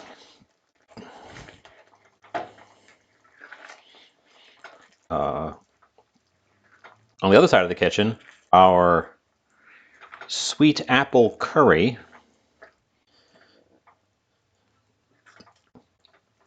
is probably just about done.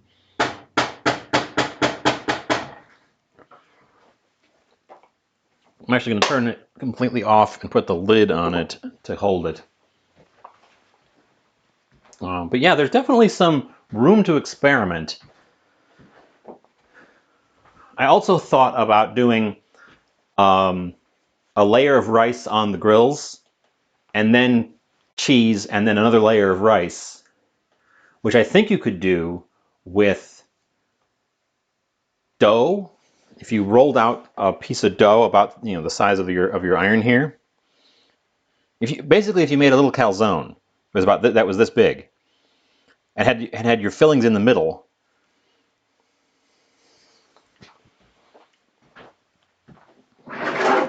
It'd have to be very lightly filled.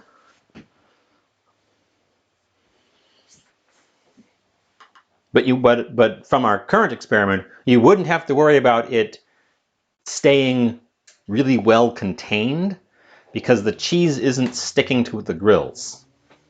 So you could just kind of be rough with it.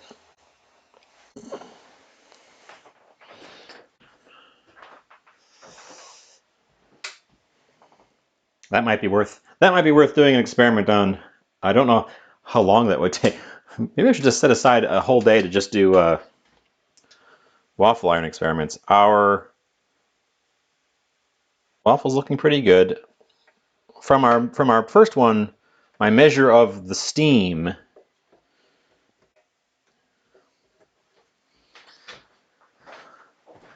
we're just about where we were there. But let's see how it is when I it's pretty hard. We could probably pull it. 2 separate dough, put one down, filling, put the other, close the lid. And then yeah, exactly, because the edges basically touch, so it would crimp itself. And then you get all these interesting sort of craggly bits with like little pockets where the tall parts are. They could be gooey cheese definitely room to play with this concept.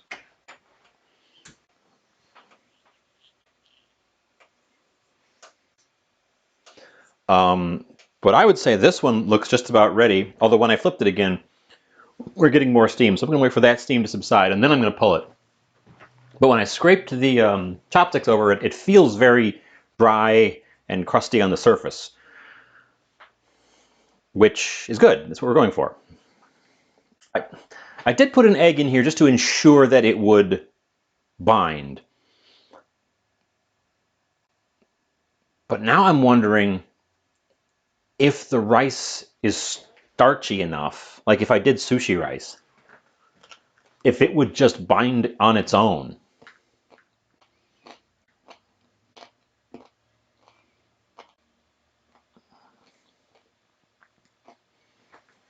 Interesting. Or if I did like a risotto and then poured the risotto in there.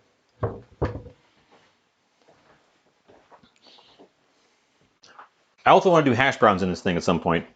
Because I've been meaning to teach myself and learn how to do good crispy hash browns, which is something that I have not been able to do so far. I'm not good at them. Potatoes, but crispy potatoes are not my best work.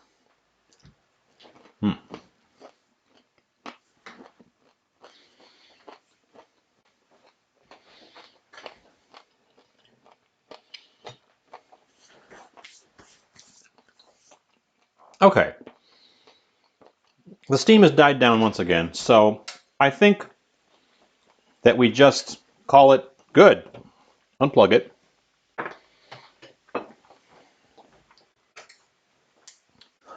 And take this guy out of here. I've been snacking on the first one. But it should, a little soft spots where it's thick, because I made this one a lot thicker. I just need to get there you go. I just need to find a spot where it's not soft.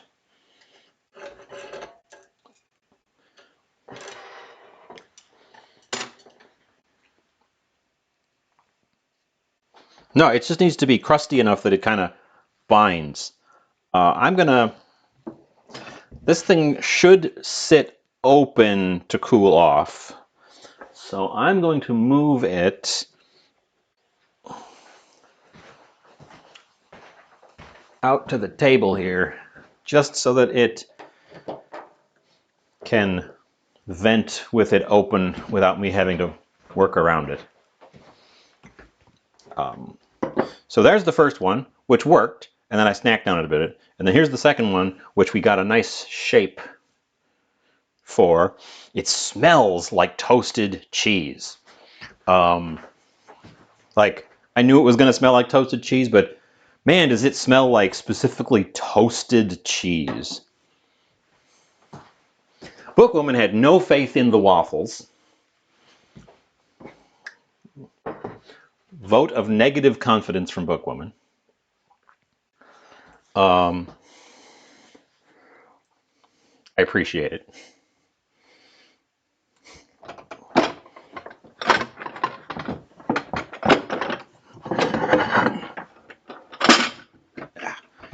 A couple weeks ago, we did a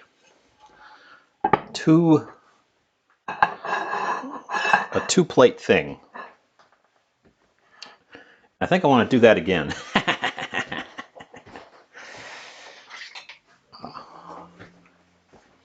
So let me fill this up with curry, because I only want one of the wedges in the bowl.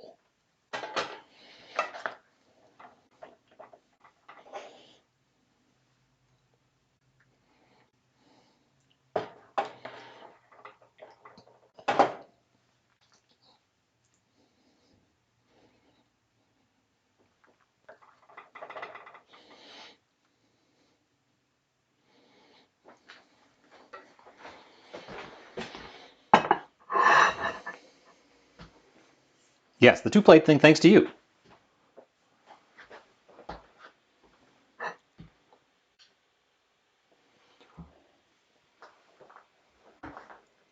I need another cutting board.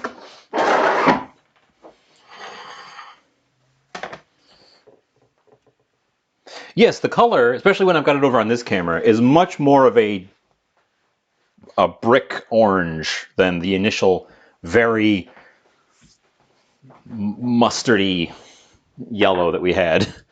And some of that I think was the stuff we added, and some of that was the just cooking it.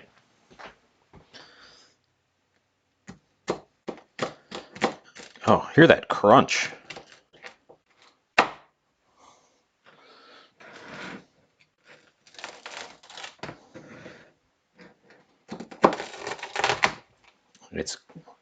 These things are crunchy. And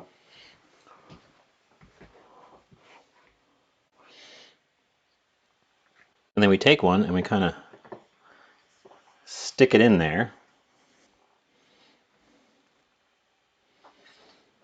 And we have the others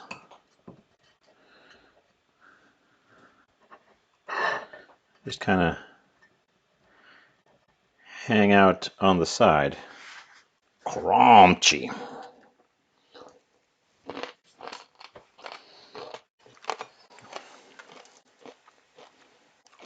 Yeah, see, they don't tear very well, so I had to get the knife for one of those nice even wedges. I'm going to use that one, but hide the fact that the corner is missing so that we can have a little bit more of a complete arc.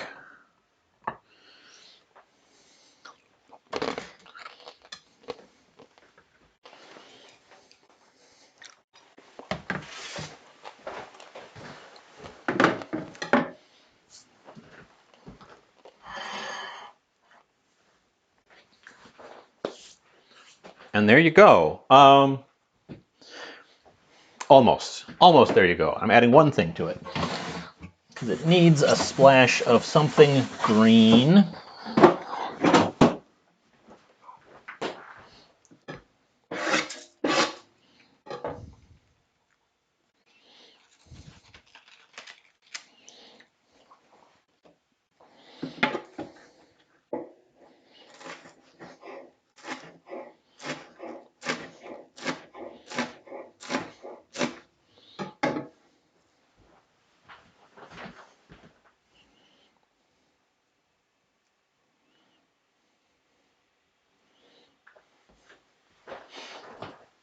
Little splash of something green.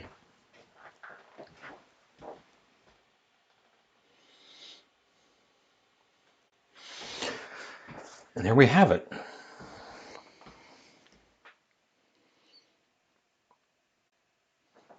The waffles, actually, I'll talk more about them in a second after I've gotten my pictures and I do my official tasting. But I am very pleased with them. They worked at least as good, if not better, than I had hoped. Let's get this guy into the photographs.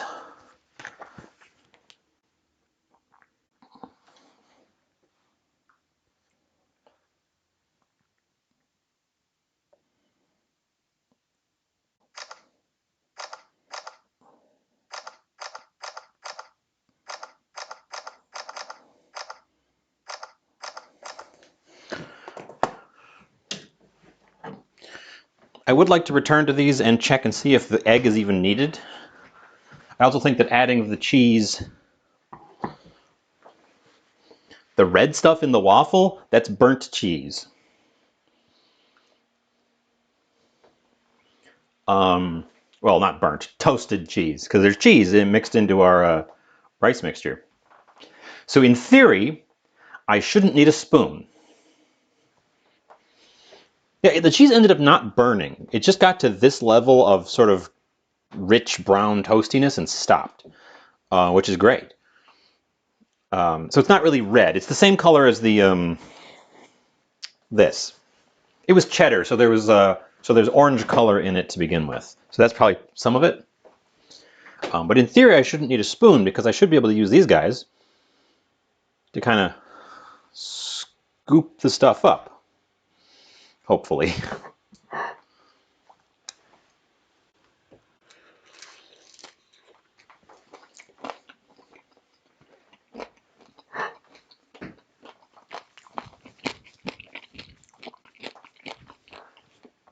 Can you hear the crunch? The waffles are very crunchy.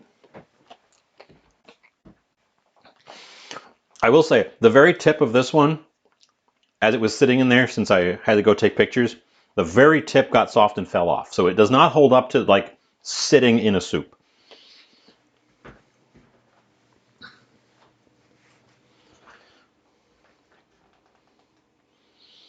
But for a short dip, it works great.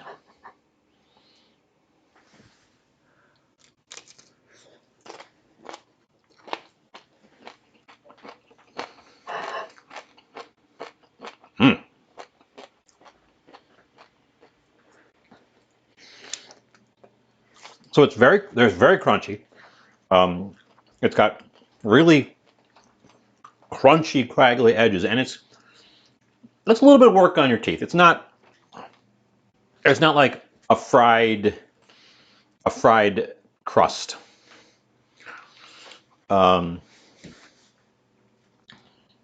it's crunchy and chewy, and then it's also got sort of just soft, fluffy rice hidden in between, hidden in the gaps.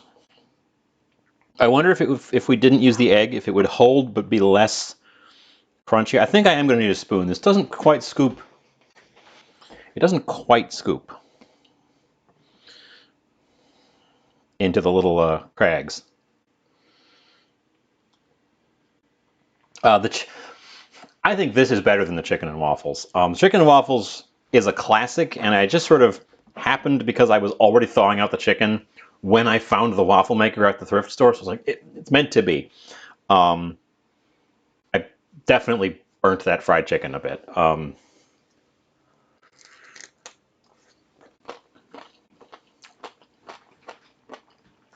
This is way better.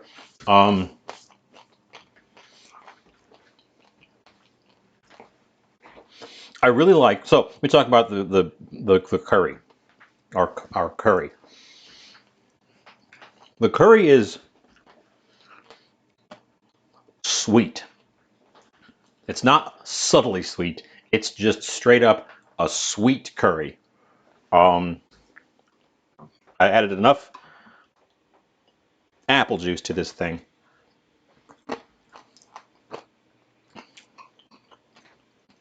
that it's just got sweetness. But it's not overwhelming because it's got enough acidity and enough other stuff.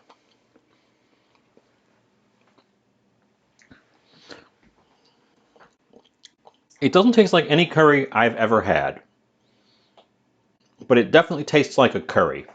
I think I went a little bit overboard when I added the extra cayenne. Because because I think I was hoping for it to be a little bit less spicy than it is. This is a very good pairing, in my opinion, for a curry because it is crunchy. That's something you don't typically get with a curry when you just serve it with regular rice, because rice is very soft. And curry tends to be very soft, except for usually the meat element in it. And in this case, the meat element is just some shrimp that got very soft as well. So I really like the texture contrast between the crunchy thing here and the curry. How do I think the rice cheese waffle would work as a bread replacement for a sandwich? I think, here, let me pull two of these guys out. They're about that thick. So if you got two of these and sandwich them together and then put stuff in between, because this stuff isn't very compressible. In fact, it's pretty much incompressible. So you're going to be getting your mouth around that whole thing. I think taste and texture-wise, it probably works. Size-wise, you might be running into a bit of a tall sandwich. Normally a tall sandwich you can just kind of squish if it's too tall. This stuff doesn't want to squish. It doesn't have enough give to it. I've seen sandwiches done with Texas toast before, and I mean it's not undoable. I think if you spread a thinner layer of the rice in the waffle iron so that you didn't have it fill in both ways and it was just like half, so these were slightly thinner, that would be more ideal in terms of thickness. Ars Novaria, hi, welcome in. You're viewing the delicious fruit of my labors, an experimental rice waffle. It has worked great, honestly. There were a number of things I could imagine that this would go wrong, and none of them happened, which is amazing. And then I was talking about the sweet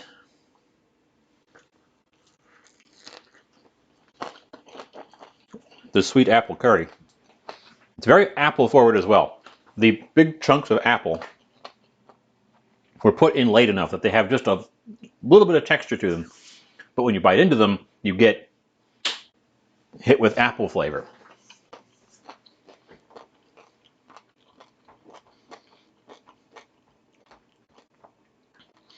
I think if we had, because the rice waffles were just rice, egg, and a bit of cheese. The cheese is not terribly salty. I think if we had put just a pinch of salt in our rice mixture, it would enhance these a little bit. They're very good. I could probably come up with other things to do with these. They are definitely a little...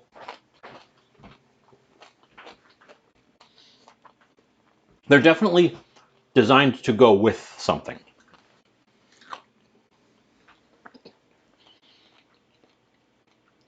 Oh, I will have to set... Here, I will set one of them aside.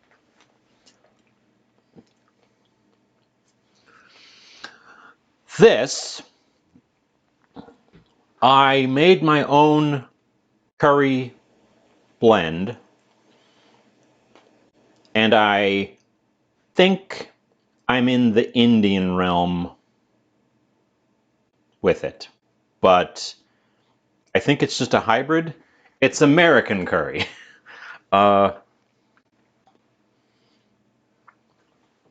Using the waffle maker to make okonomiyaki. My concern with that would be getting the meat part cooked. You could cook it in advance, but then it wouldn't take on the shape of the waffle as well. It should work, in theory. I can't see a reason that not working. Oop.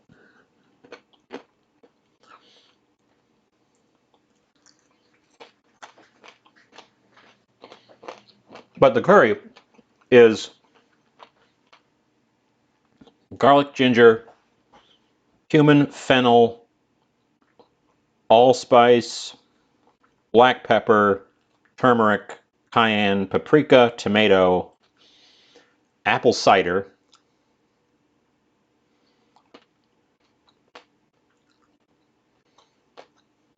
Yes, it's good. Also, I want to get it while it's warm. The curry is holding its temperature well. These things with all the little open spaces are actually cooling off very quickly. So that's definitely something to think about. Plantain. There's plantain because we had a plantain. A little bit of lemon juice. It's a very like a hybrid, not following a recipe. I will show you the inspiration for it was this, which is instant Japanese curry. There's none of this actually in there, but that was the inspiration for the flavors we went with. And the reason some of the things ended up in there is because I was looking at the back of the ingredients, this huge block of ingredients, and it's got banana, cocoa, cheese, milk, just a bunch of stuff, weird stuff. But yeah, it's definitely not a Thai curry. It's not.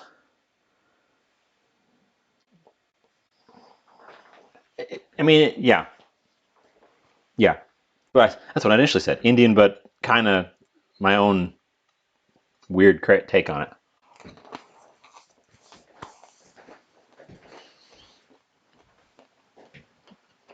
Mm.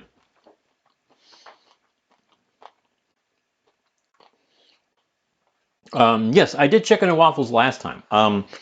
So on it was the beginning of this week. I was thawing out some chicken without a clear idea what I was going to do with it for the show here, and it was in my fridge, mostly thawed out on Monday. And I went out to the thrift store on Monday, which is where I found the waffle iron that we just used, and it was serendipity. So I made chicken and waffles immediately. Now, we definitely overcooked the chicken. We definitely burnt the chicken a bit, and that wasn't great. The waffles came out wonderfully, and that had me the confidence to go forward with my more experimental waffle things. That was the first time I've ever made waffles at home from scratch. Because I haven't had a waffle iron, and I don't want to pay full price for a waffle iron. It doesn't seem like the kind of thing. But I finally found the one I was looking for at the thrift store, so it kind of interrupted my series of doing a bunch of different pizzas, which is what we were doing this month leading up to this. I did 3 weeks of weird pizza, and then we found a waffle iron. I could do waffle pizza and combine them. Waffled chicken. I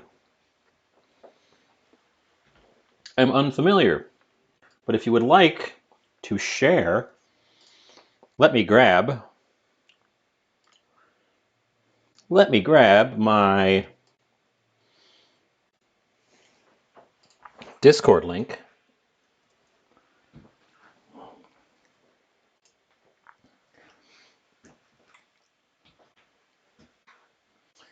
My Discord's not terribly active, but I love to see your food, and I love suggestions if you've got them. We also post going live notifications, although it's not a ping, so people don't really see it.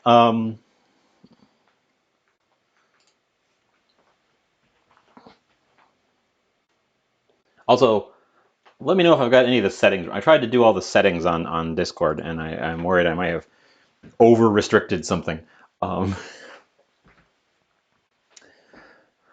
Definitely got a little bit of a overshot the spice, I think.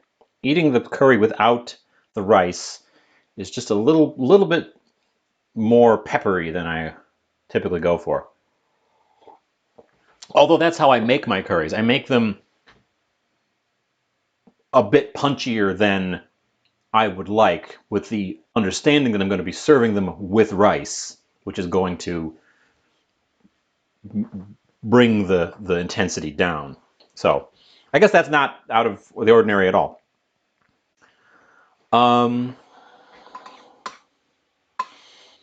So yeah, I guess I don't have that much more to say. I think I've gone, unless someone has, Ray, you found it. I will do research on it later, unless somebody drops the link in the Discord, then I won't have to do the research. But now that we've got a good waffle maker, I definitely want to play around with it. Just like we played around with the magic pot when I got that. Combine the ideas. Ooh, yes! I got all sorts of things floating around. But I don't think we have much more to say on the topic. I want to get to it before it cools off too much. Although the curry itself is retaining heat pretty well. It's very thick.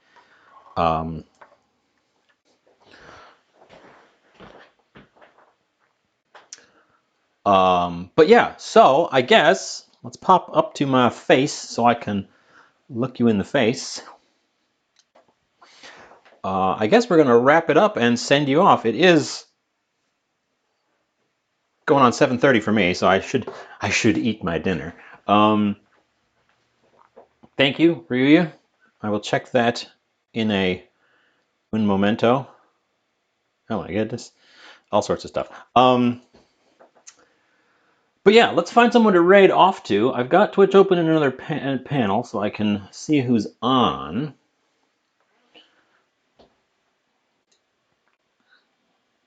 What's Toka doing? I'm never on this time on a Saturday. Toka is doing demos. Everyone's playing Enshrouded. I thought Hecky was playing Fallout. She's not. Let's go raid Toka.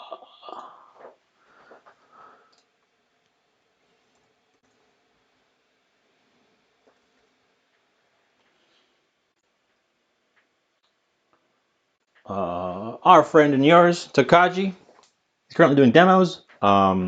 He also likes to cook sometimes. He's a good guy.